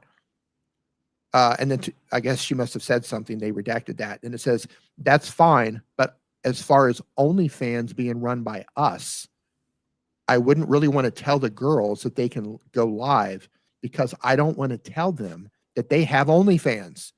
I want that money to be used by me and you. Fuck them. So within that context, it looks like, based on how this is put together, that they're trying to take tokens from girls. And the way it reads is some of them might not even know they're on OnlyFans. And if that's true, if they've put content of people on OnlyFans and they didn't even know they were put on OnlyFans, holy shit. But this is all in the indictment. This is all, forensically extracted off of their devices. I'm reading directly from the indictment. This indictment was sent back due to some procedural issues, not because of these chats. All of this stuff was admissible and it was fine. Let's read out this super chat. Chris, thank you again, mate. Interesting. Tate Icarus flying too close to the sun. That is the fate of all these people, I hope. Positive message. Yeah, I mean, like, how long can you get away with this stuff? If all of this is true. And by the way, what I was just reading there, did that sound like a conversation he was having with his girlfriend about kink? Where in that conversation about not giving them access to their OnlyFans and not giving them access to their passwords, where does that fall in the kink? Is there a password kink that I'm not aware of? Does that exist somewhere? Oh yeah. I'm gonna hide the password from you. Oh yeah. Oh yeah. And you've been working on OnlyFans, like that's odd kink. Yeah. And Nate, I left a post in the chat there, Nathan. This it's a very similar situation. It's about the Tristan inciting violence charge, and it's 2 clips of him talking about it. And I'll let the chat decide. So he's talking about the same incident. I'll let the chat decide. Yeah, so this is the incident that we were talking about earlier. Yeah. So there's a transcript, and there's 2 clips on separate podcasts of him talking. All right, let's see his explanation, then we can go to the transcript. And I've got one for inciting violence. So essentially telling people to go beat people up and stuff, not beating them up myself, but telling people to. Mm-hmm. And my inciting violence charge, I'm going to tell you that all the evidence against me, right? A friend of mine, a female friend of mine, told me a story on WhatsApp where she got into an altercation, pushing and pulling kind of altercation with another girl. The event had already happened. And afterwards, because it's WhatsApp, and I talked to her, so I've known her 10 years, like I'll talk to a friend of mine. I went, ha ha ha, yeah, real funny, kick her ass. That's it. That's why I am charged with the incitement of violence against others, because an event had already taken place. I laughed about it and said, kick her ass, when these two girls, I heard they were pushing and pulling each other over some nonsense, clothes or something. I don't know what it was. And I've got one. Do you know my Romanian? This is another same example, and it's a different time he's telling it. Different story. Do you know my Romanian incitement for violence story? I had a girl living in an apartment that I paid for, and she did something that upset me. So I told my assistant to kick her out. Kick her out is an English expression that we all know what it means. Ask her to leave. The Romanians translated it literally and added in a bit of words to kick her and beat her and throw her out. They translated it into Romanian, despite the fact that I sent the message in English, and said Tristan is telling his assistant to physically assault people. And I, in the first fall, it's been thrown out of court now, was charged with inciting violence and telling people to beat people up. Insanity. It is insanity because that's not what happened. He can't. Number one, he can't keep his story straight. Number two, he never made that argument in court whatsoever. And number three, it was about one of the girls who wanted to quit. And I've got this open here. I'll read part of this because it's quite a long conversation. And he sends a group message here to Luana and Georgiana. He says, "You just follow my instructions." And then he says, "Yes, I'm kicking her out. There's no rational solution with bitches. Kick them out hard, and if they come back, they come back." And Georgiana says, "I want my money back or I'll cut her tits off." And then Tristan says, "Kick her out, take her things, and take them to your house." Luana says, "Yes, I don't want her to leave." And Tristan says, "Keep all of her stuff now. Her breast cost me 1,500 euros. Valentine worked them cheap for me." And Tristan says, "We can do that with her account." Luana says, "She owes us 4,000 euros. Tristan says, "Pay attention. I know how we should work this out. Nothing you say will help. The move is now as follows." Georgiana says, "Okay." Then he says, "Both of you get her out of the house. Hit her if you have to. I don't care. Don't let her take her things." Luana says, "Thanks. Okay." And Tristan says, "When you kick her out, keep her stuff in Georgiana's car so Yasmina Yasmina can't give it to her if she comes back later. Throw her out of the house with nothing. Georgiana, you've seen me do this 10 times. Go and do it now. Both." And then Georgiana says, "We're on it." And then as the story goes, and by the way, that was reading out of the chat conversation, Georgiana allegedly went at that point and physically assaulted her, threw her out of the house. She went to the police. And while she was gone, that's when Georgiana opened up the person's laptop and distributed pornography to apparently friends and family and people that she knew in front of the other girls and said something along the lines of, "The next one is going to get it worse." So because of that, they've both been charged. Tristan's is incitement to violence, and Georgiana's is something about illegal access to a computer. Something I forget what the name of it is. And assault, right? Or the and the assault variation of and this is where so like you said, this is the criminal charges. So right, so Tristan Tate only has that one instigation of assault. So that's where he's addressing that charge. And as you've seen it now in these two examples, completely different explanations. And neither of which match the actual verified chat here. Like he brought these things up in podcasts. Like he brought I, up I the love, subject. I love in Why? that second one that he forgets that they're meant to be. It's meant to be dismissed. You know, like he remembers like halfway yeah. through. Oh, that's right. It's dismissed, by the way. Idiot. Ugh. All right. I start winding down because it's getting late. Chris, thanks again, buddy. Andrew is of course scum, but Tristan is the one that really creeps me out. American Psycho vibes. Yeah. I mean, it's like who's the most psycho? I don't know. It's it's a tight race in my mind.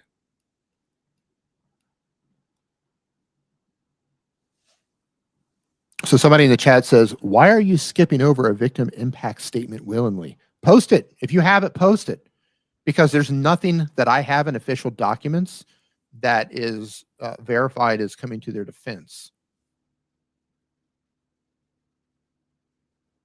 Oh, they're talking about victim impact statement. Oh, they're probably just talking about those dumb videos. Yeah. Oh, right. The where they've just been trotted out to make videos. Yeah. I'm sorry when we post videos, as we've covered. Yeah, Yeah, when you and post as videos we've of covered, saying I'm not a victim, and there's texts of Georgiana threatening to hit her and throw her off the balcony. I'm sorry. Right. You can say she's not a victim all you want because she said so. But also, as Crayons covered, Andrew Tate was caught, ordering these girls to make videos, and he's since been charged with witness tampering. I think I've got that here. Let me read this out. In this regard, in the case of Andrew Tate, it was found that between January 2023 to July 2024, he influenced or attempted to influence 7 victims with the aim of inducing them to make false statements, to refrain from making any statements, or to retract their statements. And in the case of defendant Tristan Tate, it was found that between August 2023 to May 2024, he influenced or attempted to influence a total of 12 victims under the same circumstances. These acts constitute the offense of influencing statements committed on a continuing basis.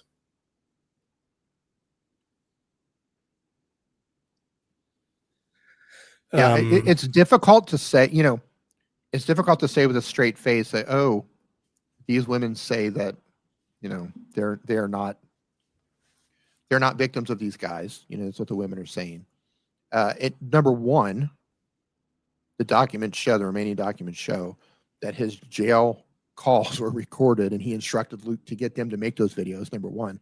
Number two, they've both been charged with influencing statements. What is that, 19 incidents of witness tampering, essentially, where they allegedly were bribing and threatening people to not cooperate with authorities. And additionally, it doesn't matter what the women actually say, because the prosecutors have evidence that they believe proves their exploitation. They can keep you in the case. That's why they got added in the case in the first place. And by the way, there's zero evidence of anybody being threatened by DCOT, being offered money from DCOT. All of that is just public nonsense. There's not a word of that actually in any of the documents whatsoever. Nothing. That's just public nonsense. But when prosecutors find evidence which leads them to believe that someone has been exploited, they can add you to a case for human trafficking. So if you have a woman saying, oh, but I'm not, I wasn't exploited, that's fine. Then when it goes to trial, you can work that out. But if they have evidence that makes them believe otherwise, they're going to leave you in the case. Doesn't matter what you say. Really, you're denied. Thank you, gentlemen. You're all top human beings. Thanks, mate. Fox to Reborn. Free Top G. All right. 10 more push-ups. And it'll Yeah. be free. Yeah. 10 more push-ups. Get on them. Chris, again, thanks, mate. Very, very generous. Already read this one. Well, thanks anyway, mate. All right. Is there anything else you guys want to cover?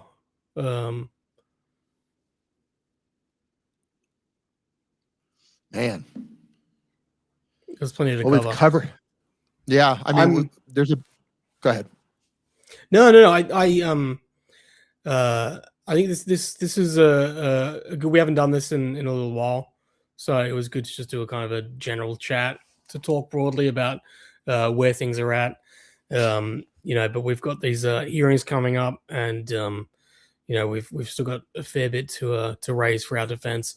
So I'm keen to do this. If not on a weekly basis, then fortnightly. It'll be good to dig in deeper into these things. There's over 1,000 people watching on X right now. I mean, there's I think there's so much to cover. So even just going into briefly with this, with going into the verified chats from the indictment, I'm finding that people still aren't really aware of the actual Andrew Tate criminal cases and what they've been accused of. I'd be happy to do some more of these, and maybe a little bit more structured, where we can kind of really like zero in on some of the alleged evidence. It'll be good for this to be a more ongoing thing. We can bring on people. I'd love to even get Willie Mack to like come on, also like Crayons. It'd be great for you to even. I'd be happy to host like what you've done with Spaces, to do some more. We're able to actually do some debates and take on questions. I'd love that. Can we broadcast a space through this streaming system? Is that something that's possible? Yeah, that should be we should be able to do that. We can.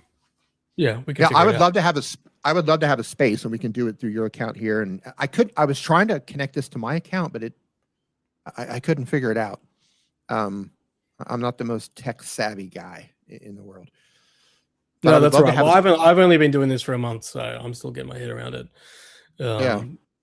But I would love to have a space where we broadcast it. I would love to have a whole just load up the Tate fans and just come in and just come at me with your questions, because I can tell you with absolute certainty that you've all been fed the biggest load of bullshit and you don't realize it. And here's the thing: at some point, you're going to realize it. At some point, you're going to go, oh shit, none of what they told me was true. At some point, you're going to have an epiphany. And I just want to let you know, no hard feelings when that happens. Feel free to tag me and say, yeah, you told me so. You tried to warn me.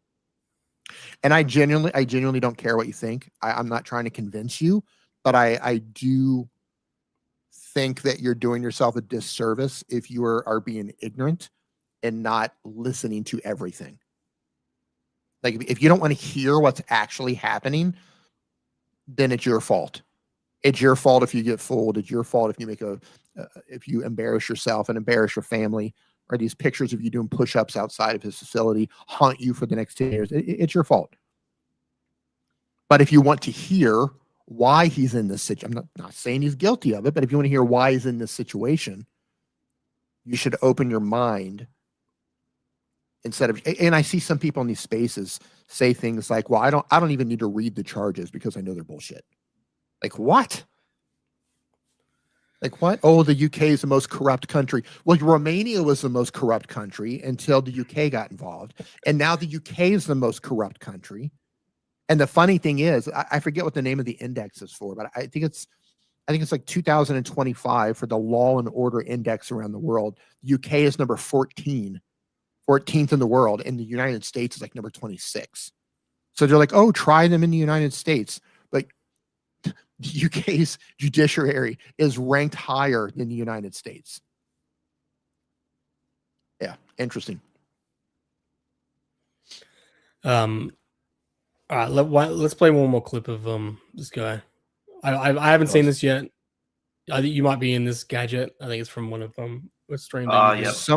Somebody needs to turn all of McBride's videos into cartoons, like a Rick and Morty style cartoon. I would legitimately tune into a McBride reality TV series of him being a litigator all day, just all day, right? Like a modern day Better Call Saul, but like with an incompetent attorney. Yeah, who loves AI. Yeah. All right, let me play. So they threw the kitchen sink at them, and they drummed up every lie that they could, every lie on earth and every lie in hell, in order to make these two guys look like the Osama bin Ladens of rape. What does that mean? The Osama bin Ladens of rape. Yeah, I don't know. That's a strange comparison, but okay. That is The wild. Osama bin Laden of rape. Holy shit. Still don't know what it means. Were you watching this and just like caught that just Yeah, I was streaming with Watts TV. Shout out Watts. I was streaming with Watts TV for McBride's speech, and there was a number of moments like this where both of us were we hadn't watched any of it, and we were just completely thrown off. Like, what was that? What does that mean? Oh, it was funny. My favorite is that he seems to be flirting with some kind of like being like a civil rights leader with his like. I really feel like he's getting into it. All right. Bin Laden. The The Osama bin Osama, Laden. to quote Joe McBride, and by the way, Mecha Tava, I can't pronounce your name here in the chat. It says AI McBride. That's the show title. AI McBride. Yeah, so AI McBride here called, he said the Osama bin Laden of rape.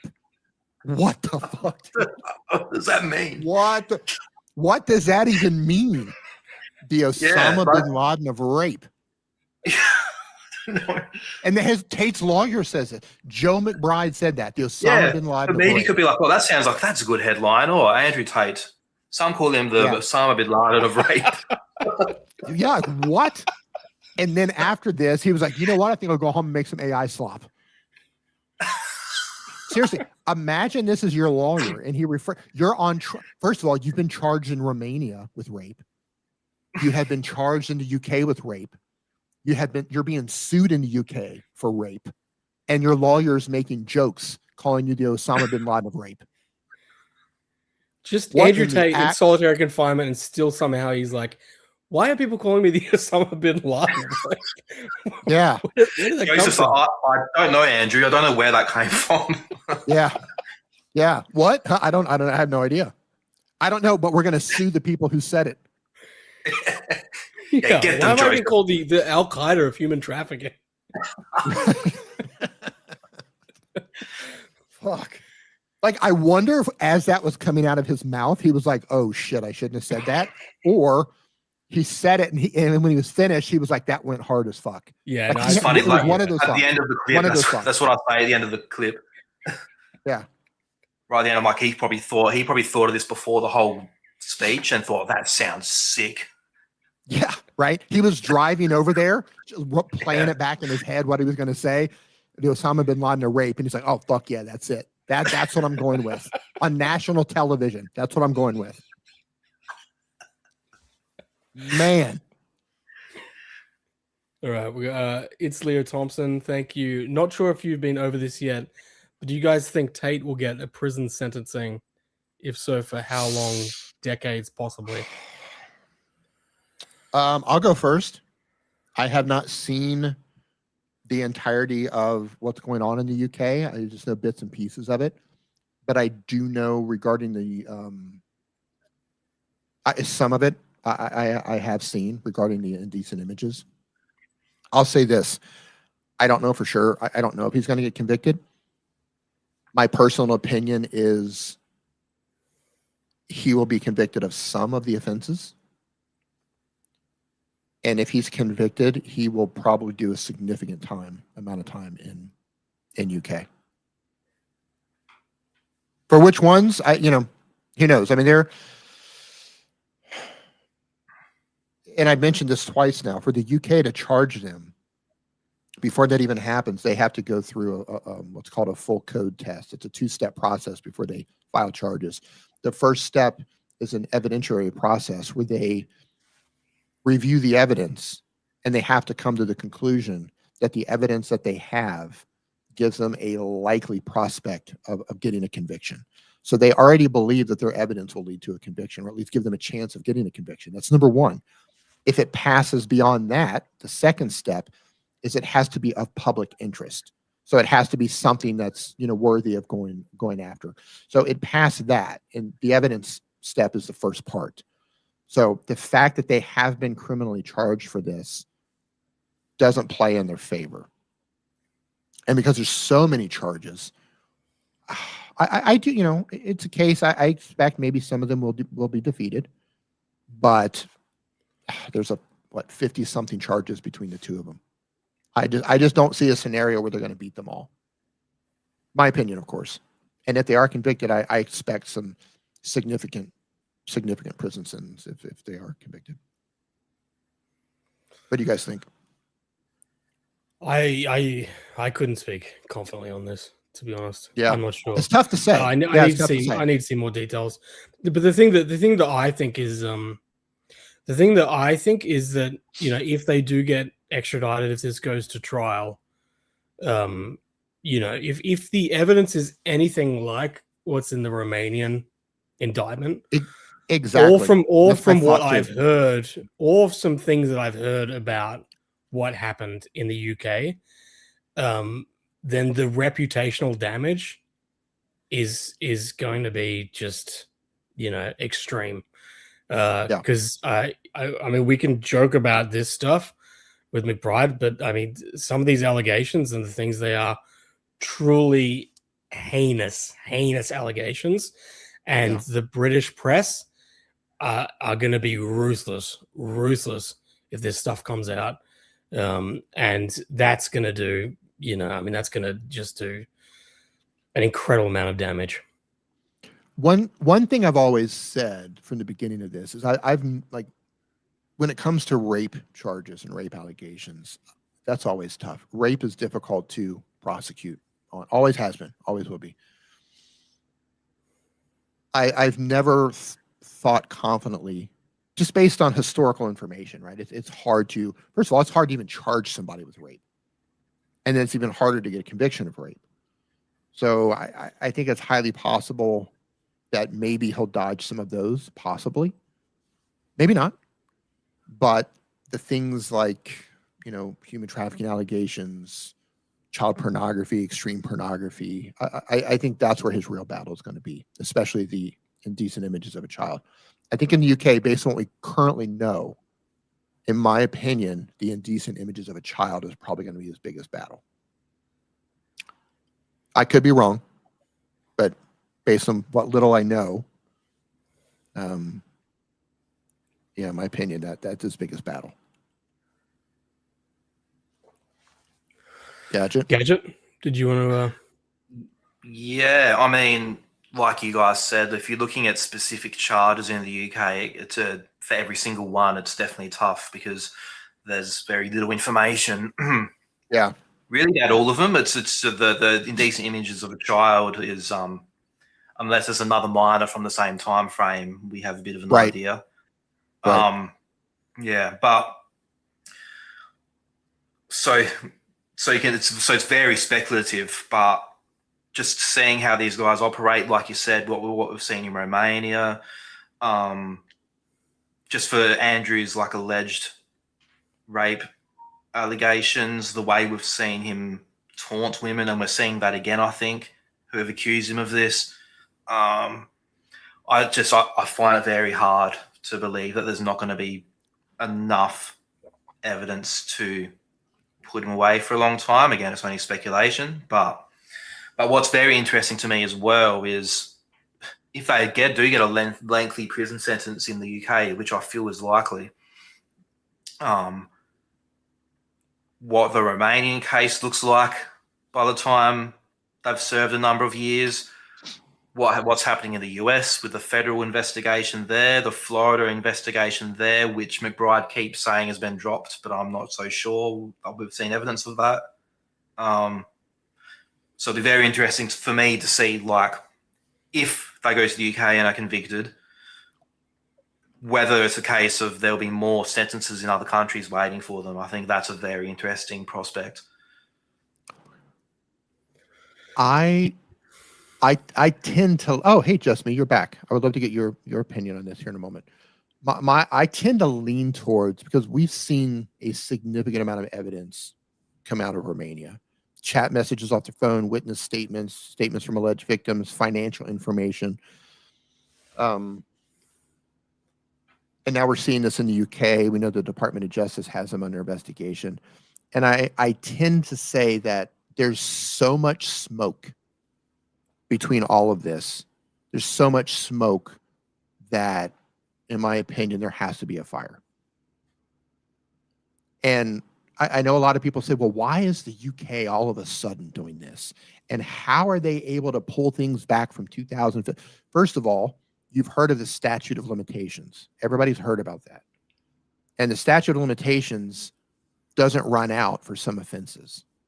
Some things there are no statute of limitations. Some things there are, like the instigating violence charge in Romania that has a statute of limitations. So if you don't get them to trial before that runs out, then you can't prosecute them for it.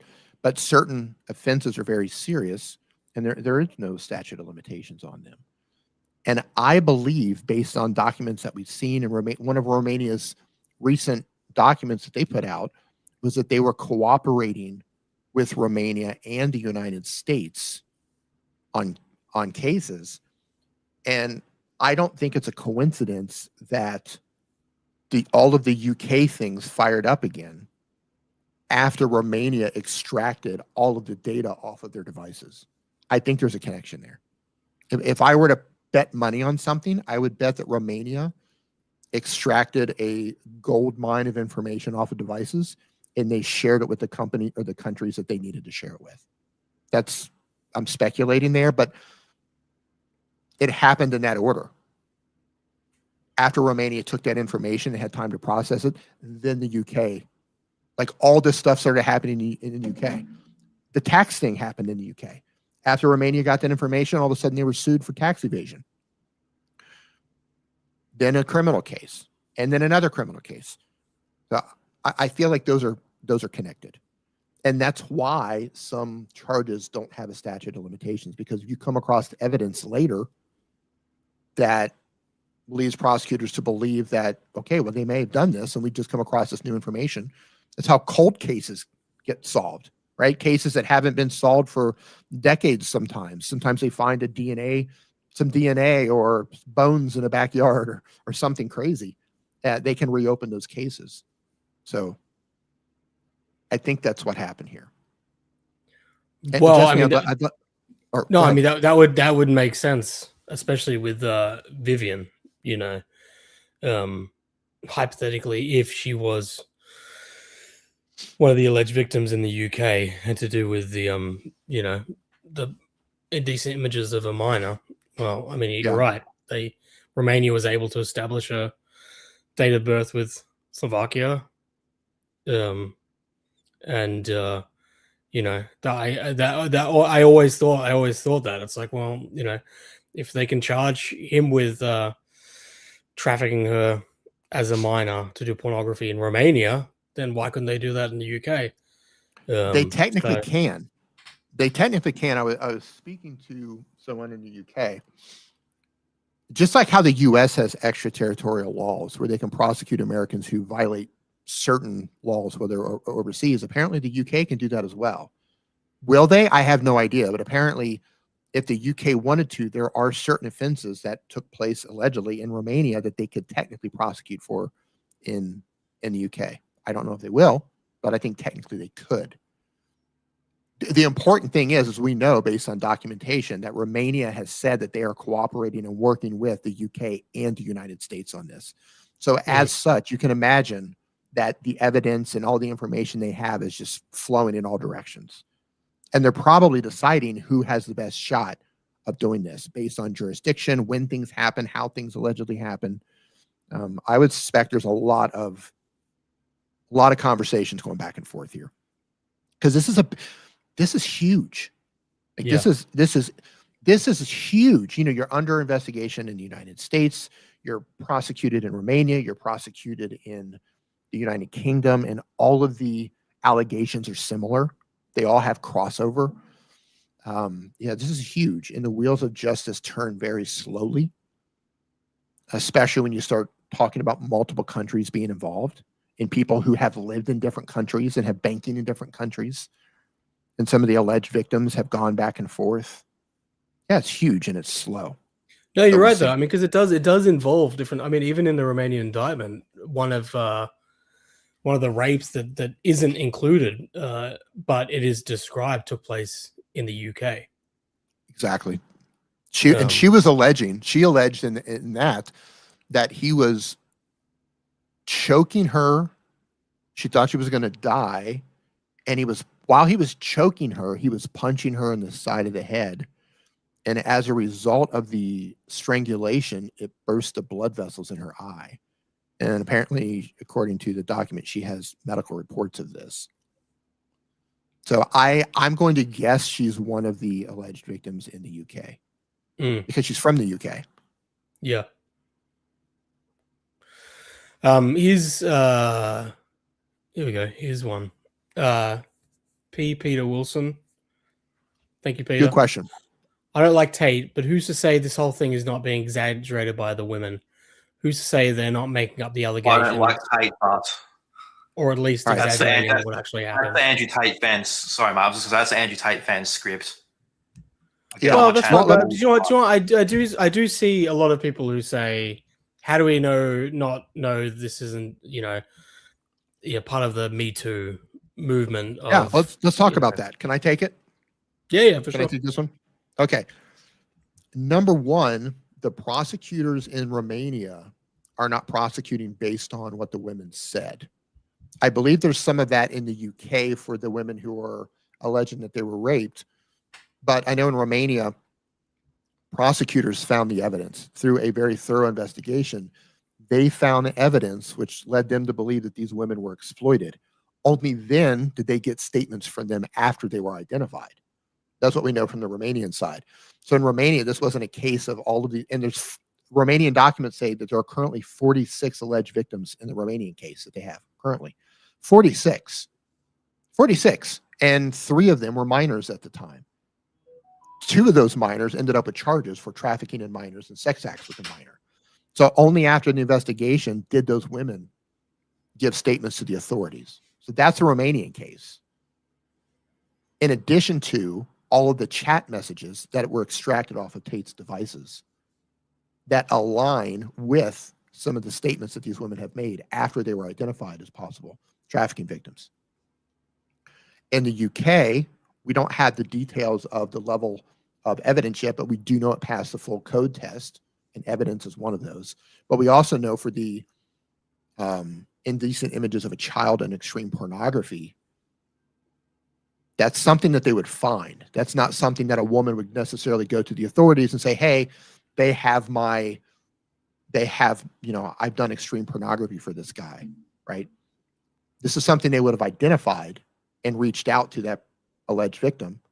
And if she cooperated or not, I don't know. Some media outlets have said that she did, but I can't confirm that. But they would have identified this first. So to your point, there's no evidence that anything has been exaggerated by the women. There are witnesses involved as well. Their own nanny is quoted as their own nanny, their own caregiver is quoted as given a statement in the Romanian document stating that she was instructed not to take care of Tristan's daughter unless the mother made content for OnlyFans. That's documented from their own caregiver. That's not just some random woman. So, I know that probably doesn't satisfy your question, but if all of these women just magically coordinated some giant effort, so 46 in Romania and whatever 7 plus the other 4 is suing him. So, 56 or 60 women have come together and coordinated this to all call the police at the same time. Yeah, that definitely did not happen. Prosecutors have identified the majority of them. And as you're saying, there's far more evidence than just statements by women. Right. I find it kind of ironic that Andrew Tate was very vocal about one of the reasons that he moved to Romania after being investigated, and several women in the UK accusing him assault and sexual assault and rape. You know, he said that one of the key reasons why he moved to Romania was that the benchmark was actually quite high to be charged with rape. He specifically says, like, if the woman says something, that's not enough. They got to check. It's like, what's your evidence? When did this happen? Blah, blah, blah. You know, they got to verify it, you know. So he said all that, and then he ended up getting charged with rape in Romania. So it's one of those things where he's right. It's like you cannot, like, just a statement alone isn't enough. One of the things that I find quite compelling, putting aside the human trafficking allegations and criminal charges, is looking at just the rape and sexual assault, is that you have women ranging from 2013 up until last year. You have, I believe it's at least 10 women who have all specifically said that Andrew Tate has strangled them, the majority during sex. Some of them passing out, like some of them passing out, and some of them, several of these women sustaining the same injuries as what Crayons said before about burst blood vessels in their eyes. And these are women, so, you know, I believe it's at least 10 women ranging for over a decade across multiple countries, UK, Romania, America, all with the same very, very specific allegation that Andrew Tate strangled them. Women that have never met each other, some that, I mean, don't even really speak the same language. Yeah, that to me is very, very convincing. And how that could be a conspiracy is beyond me.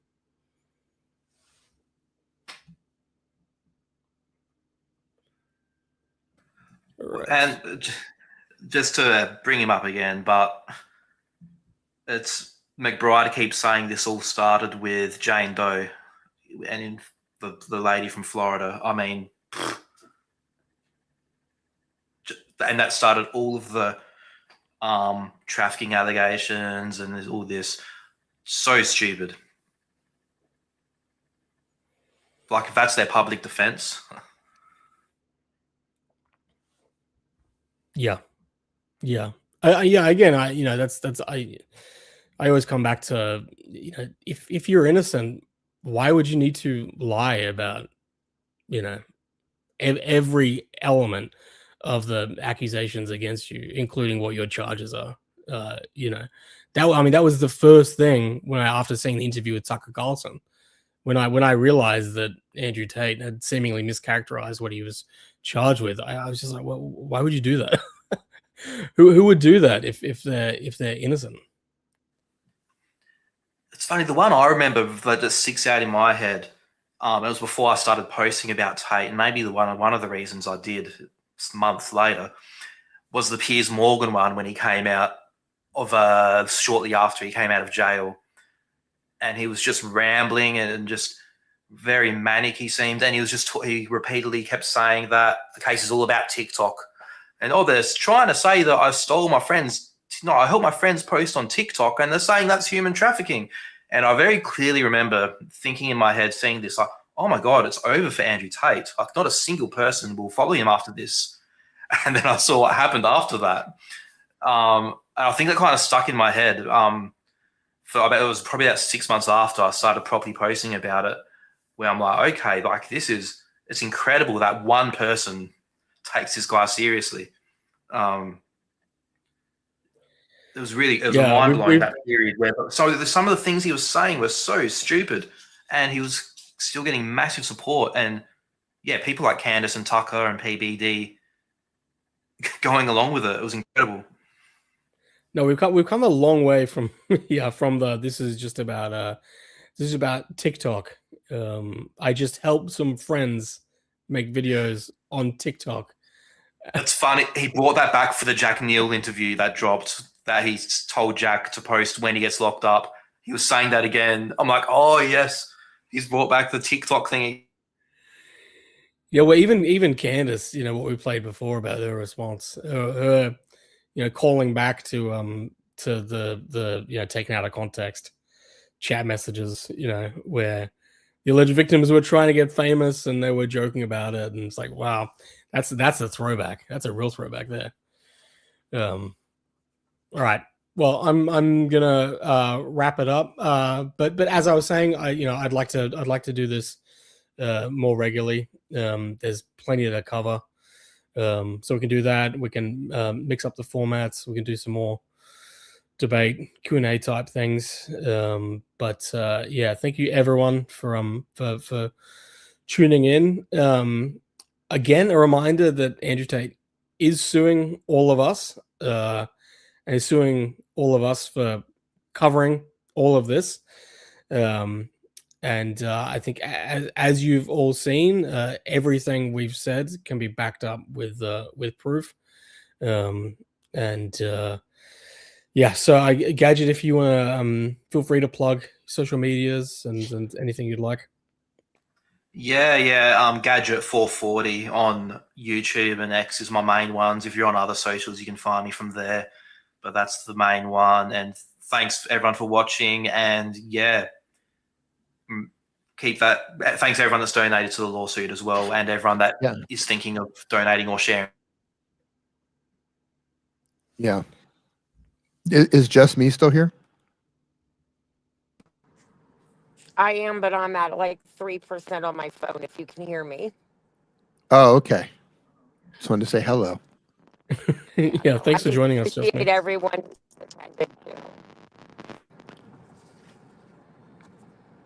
Oh no, did we lose you? Yeah, I think she's breaking up pretty bad. You have a That's bad right. connection. Well, we love you.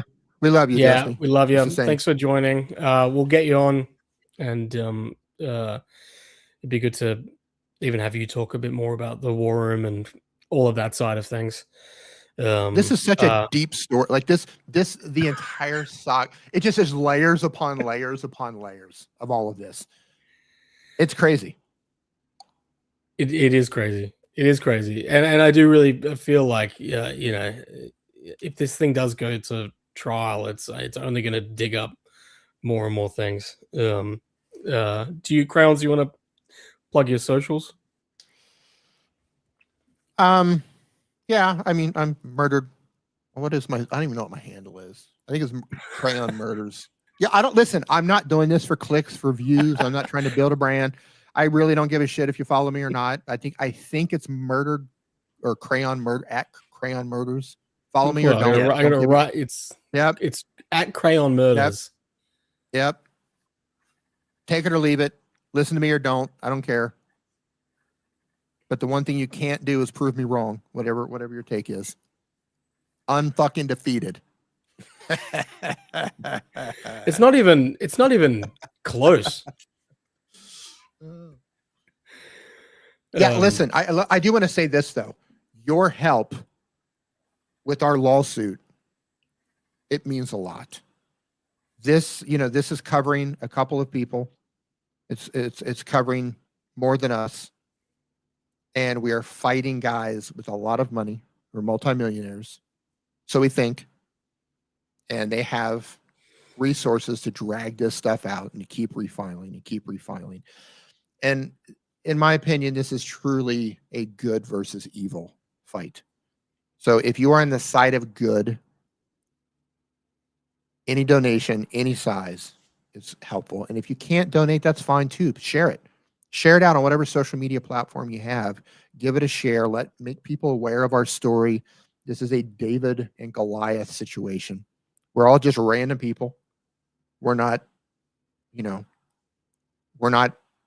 known social media influencers, or we don't have significant resources, but we do appreciate your help. Everything that you've donated this far has helped us beat them once. And I'll say this, you don't have to even like us to donate, even if you just want to watch Tate lose. If your only thing is like, you know what, I fucking hate these guys, and I just want to watch Andrew Tate lose. If you only want to do that, we are going to beat them again. And we're going to beat them again. No matter how many times they file, they are going to lose because the truth is on our side. You can't defeat the truth. Yeah, I did this has never been about them trying to win a lawsuit, I believe. Yeah, I agree. It's I agree. entirely been about them seeing us as a threat. I think me speaking personally, they had their narrative that they were pushing, and I did my best to combat that, and I think I did a pretty good job, and a good job enough that they saw me as a threat. Well, the funny thing is with you, Nathan, is you just took their own videos. You took their own videos and just I always say that literally my whole thing was just showing videos of Andrew Tate seemingly confessing to the crimes. So them suing me for defamation is them suing themselves for defamation. That's how I see it. I literally just see Andrew Tate is suing Andrew Tate for defamation because he's suing me. So yeah, this is one of those things where the lawsuit is so absurd. Like, it's so bonkers to stop and think that you're being sued by someone who's in solitary confinement now, facing extradition for child pornography charges. Child pornography. Heinous alleged crimes. And he's also, this like world famous influencer. It's all very, very absurd. But the lawsuit is absolutely real. And the legal bills that it costs to fight it isn't a joke. They are very much real, and they continue to mount up.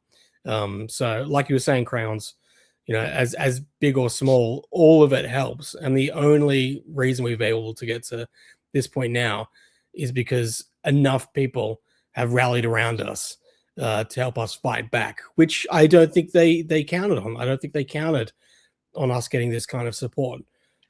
So we do need your help with this. We do, because like Crayons was saying, we don't have the kind of resources to be able to battle this lawsuit. It's extremely expensive. And so, we absolutely appreciate all of the support, whether that's through donations or just helping to get the word out, watching this and just engaging. All of it means so much. So we're incredibly appreciative. All right. Any final thoughts? Yeah. I also want to note that all of our funding goes directly to our lawyer, Christopher Hopkins, with Hopkins PA. And you can see that up there at the top. You can see goal raised, or you can see the goal, you can see raised, you can see fundraiser created by Nathan Pope, and then fundraiser funds will be received by Hopkins PA. He's on Twitter. You can find him if you have any doubts. I see people posting, you guys are just grifting in your, yeah, you know what? Contact our lawyer. Contact our lawyer, see where the funds go. Like when you set up Give, Send, Go. None of this is going into our pockets or anything. No. 100% of this money goes to our lawyer. And you can reach out to him if you want to confirm that. But when you set up Give, Send, Go, you have to set up who the money is going to be received by. And we've set that up as Hopkins PA, who is our amazing attorney who is kicking Tate's ass every step of the way. Yep, he's great. Best man for the job. Some are calling him the Osama bin Laden of defamation. Our lawyers. No, I don't know. That would be we don't want to do that. He's a hero. So we need a hero. He's the hero. I don't know who's a hero who's done something great. I don't know. He's the Captain America of kicking Tate's ass. Yeah. Popo, get Elon's attention. He paid Corono and Robinson and Tommy Robinson suits. There's a bit of a conflict with him supporting Tommy and supporting us. Yeah. I think. Also, unfortunately, he every time he weighs in on Tate, he seemingly always weighs in on the pro Tate side, where he pushes that they're being unfairly the interesting victims of lawfare. There's we can talk about maybe another space. We can kind of touch on a bit of the Elon Tate thing. The interesting thing about I'm sorry. No, you're good. I was going to say, the interesting thing about Elon is his lawyers for X are actually fighting the Tates to not release the information of anonymous accounts. So in a roundabout way, while he's not directly, and it could be a conflict of interest too. Like maybe he can't technically donate to somebody when his legal team is actually fighting him as well. I don't know. I don't know the legalities of that, but his legal team on X, and they sent a team of lawyers after this. They're fighting the Tate brothers to protect our privacy. So I have to give them kudos for that, even if Elon's not aware of it. Or maybe he is. But they're arguing that it's the wrong jurisdiction. They're arguing that they didn't even present a valid case. And they're arguing a whole slew of First Amendment issues for doing that. So, and that hearing is coming up soon. That's on, is that next week? Is that next week? Right. Well, we should definitely do let's do a stream. It's on the what date is that? Zoom in. Open up the zoom into the fundraiser. Yeah, let's have a look. What is it? 28th. April 20 or August 28th. Yeah, next week. Yeah. 8 days from now. So hopefully there's a decision that day, because judges have the choice to what's called rule from the bench, meaning they can just make a decision right then and there, or they can take their time. They can think about it and then, upload their decision. When our case was originally dismissed, it took us from March till December to actually get a hearing. And the judge ruled from the bench, the Honorable Judge Curley, ruled from the bench and dismissed the case within 10 minutes. It might not even been 10 minutes. It might have been less than 10 minutes, because that 10 minutes is including everybody introducing themselves. That was one of the fastest dismissals I think I've ever heard of. And he ruled from the bench immediately, less than 10 minutes, case dismissed. And then they refiled, and then they sued Twitter, and they've appealed his decision, stating that you cannot sue an anonymous defendant in Florida State Court. They've appealed that decision. So we have 3 lawsuits happening. We have the appeal that we don't have a hearing date for that. The appellate court moves very slowly. Then we have the Second Amendment complaint, which is that hearing's in September. And then we have the X lawsuit that's happening in 8 days from now. But for the pure bill of discovery that involves X, they're fighting that, and we are also fighting that. So we're having to pay to fight that as well. Yeah, to basically get personal information that they can use for the lawsuit. So and we did look. I made at least a couple of videos appealing to Elon Musk. I don't have his personal phone number or his email, but I did do that. They did fairly well. I mean, I don't know. I don't know how if you have a way of directly contacting Elon Musk, then email me at themilkbartv@gmail.com and I'll reach out to him. But yeah, I don't know. All right. Yeah, I tagged him. I tagged him in the post. I literally did a video, addressed directly to him. But if he even saw that, I have no clue. If he's even aware of the lawsuit with the Tate brothers, I don't know. That guy seems to have a lot on his plate. It would be great for him to step up and say, "Yeah, I'm going to cover the rest of your because this is ongoing. This is ongoing. There, because even if we win next week, they can appeal that decision, and if they win in September, or if we win in September, they can appeal that decision. They can drag this out. The crazy thing to me is they're sitting in federal custody in segregated housing right now, facing extradition charges to the UK for allegations of rape and human trafficking and assault and child pornography. And they have so many other things to worry about than us. And every second they spend on us is a second that's being taken away from their fight for freedom. So they are essentially shooting themselves in the foot, focusing on anything other than their freedom right now. It's just stupid to even try to focus. Think about how many AI videos they could be pumping out instead of. That's true. That's true. McBride might be able to he might make an AI video per day if they didn't have to mess with us. All right. Well, I'm gonna wrap it up. Thank you, everyone. Thanks for joining Crayons Gadget. Thank you, everyone in the chat. Thanks for all the super chats. Yeah, our fundraiser is here. So contribute if you can. But as I said, I'm keen to do this a little more regularly. So check back in, and I'll try and nail down a consistent time. But yeah, otherwise, thank you, everyone. See you soon. Cheers, mate. Thanks, mate. Thanks, guys.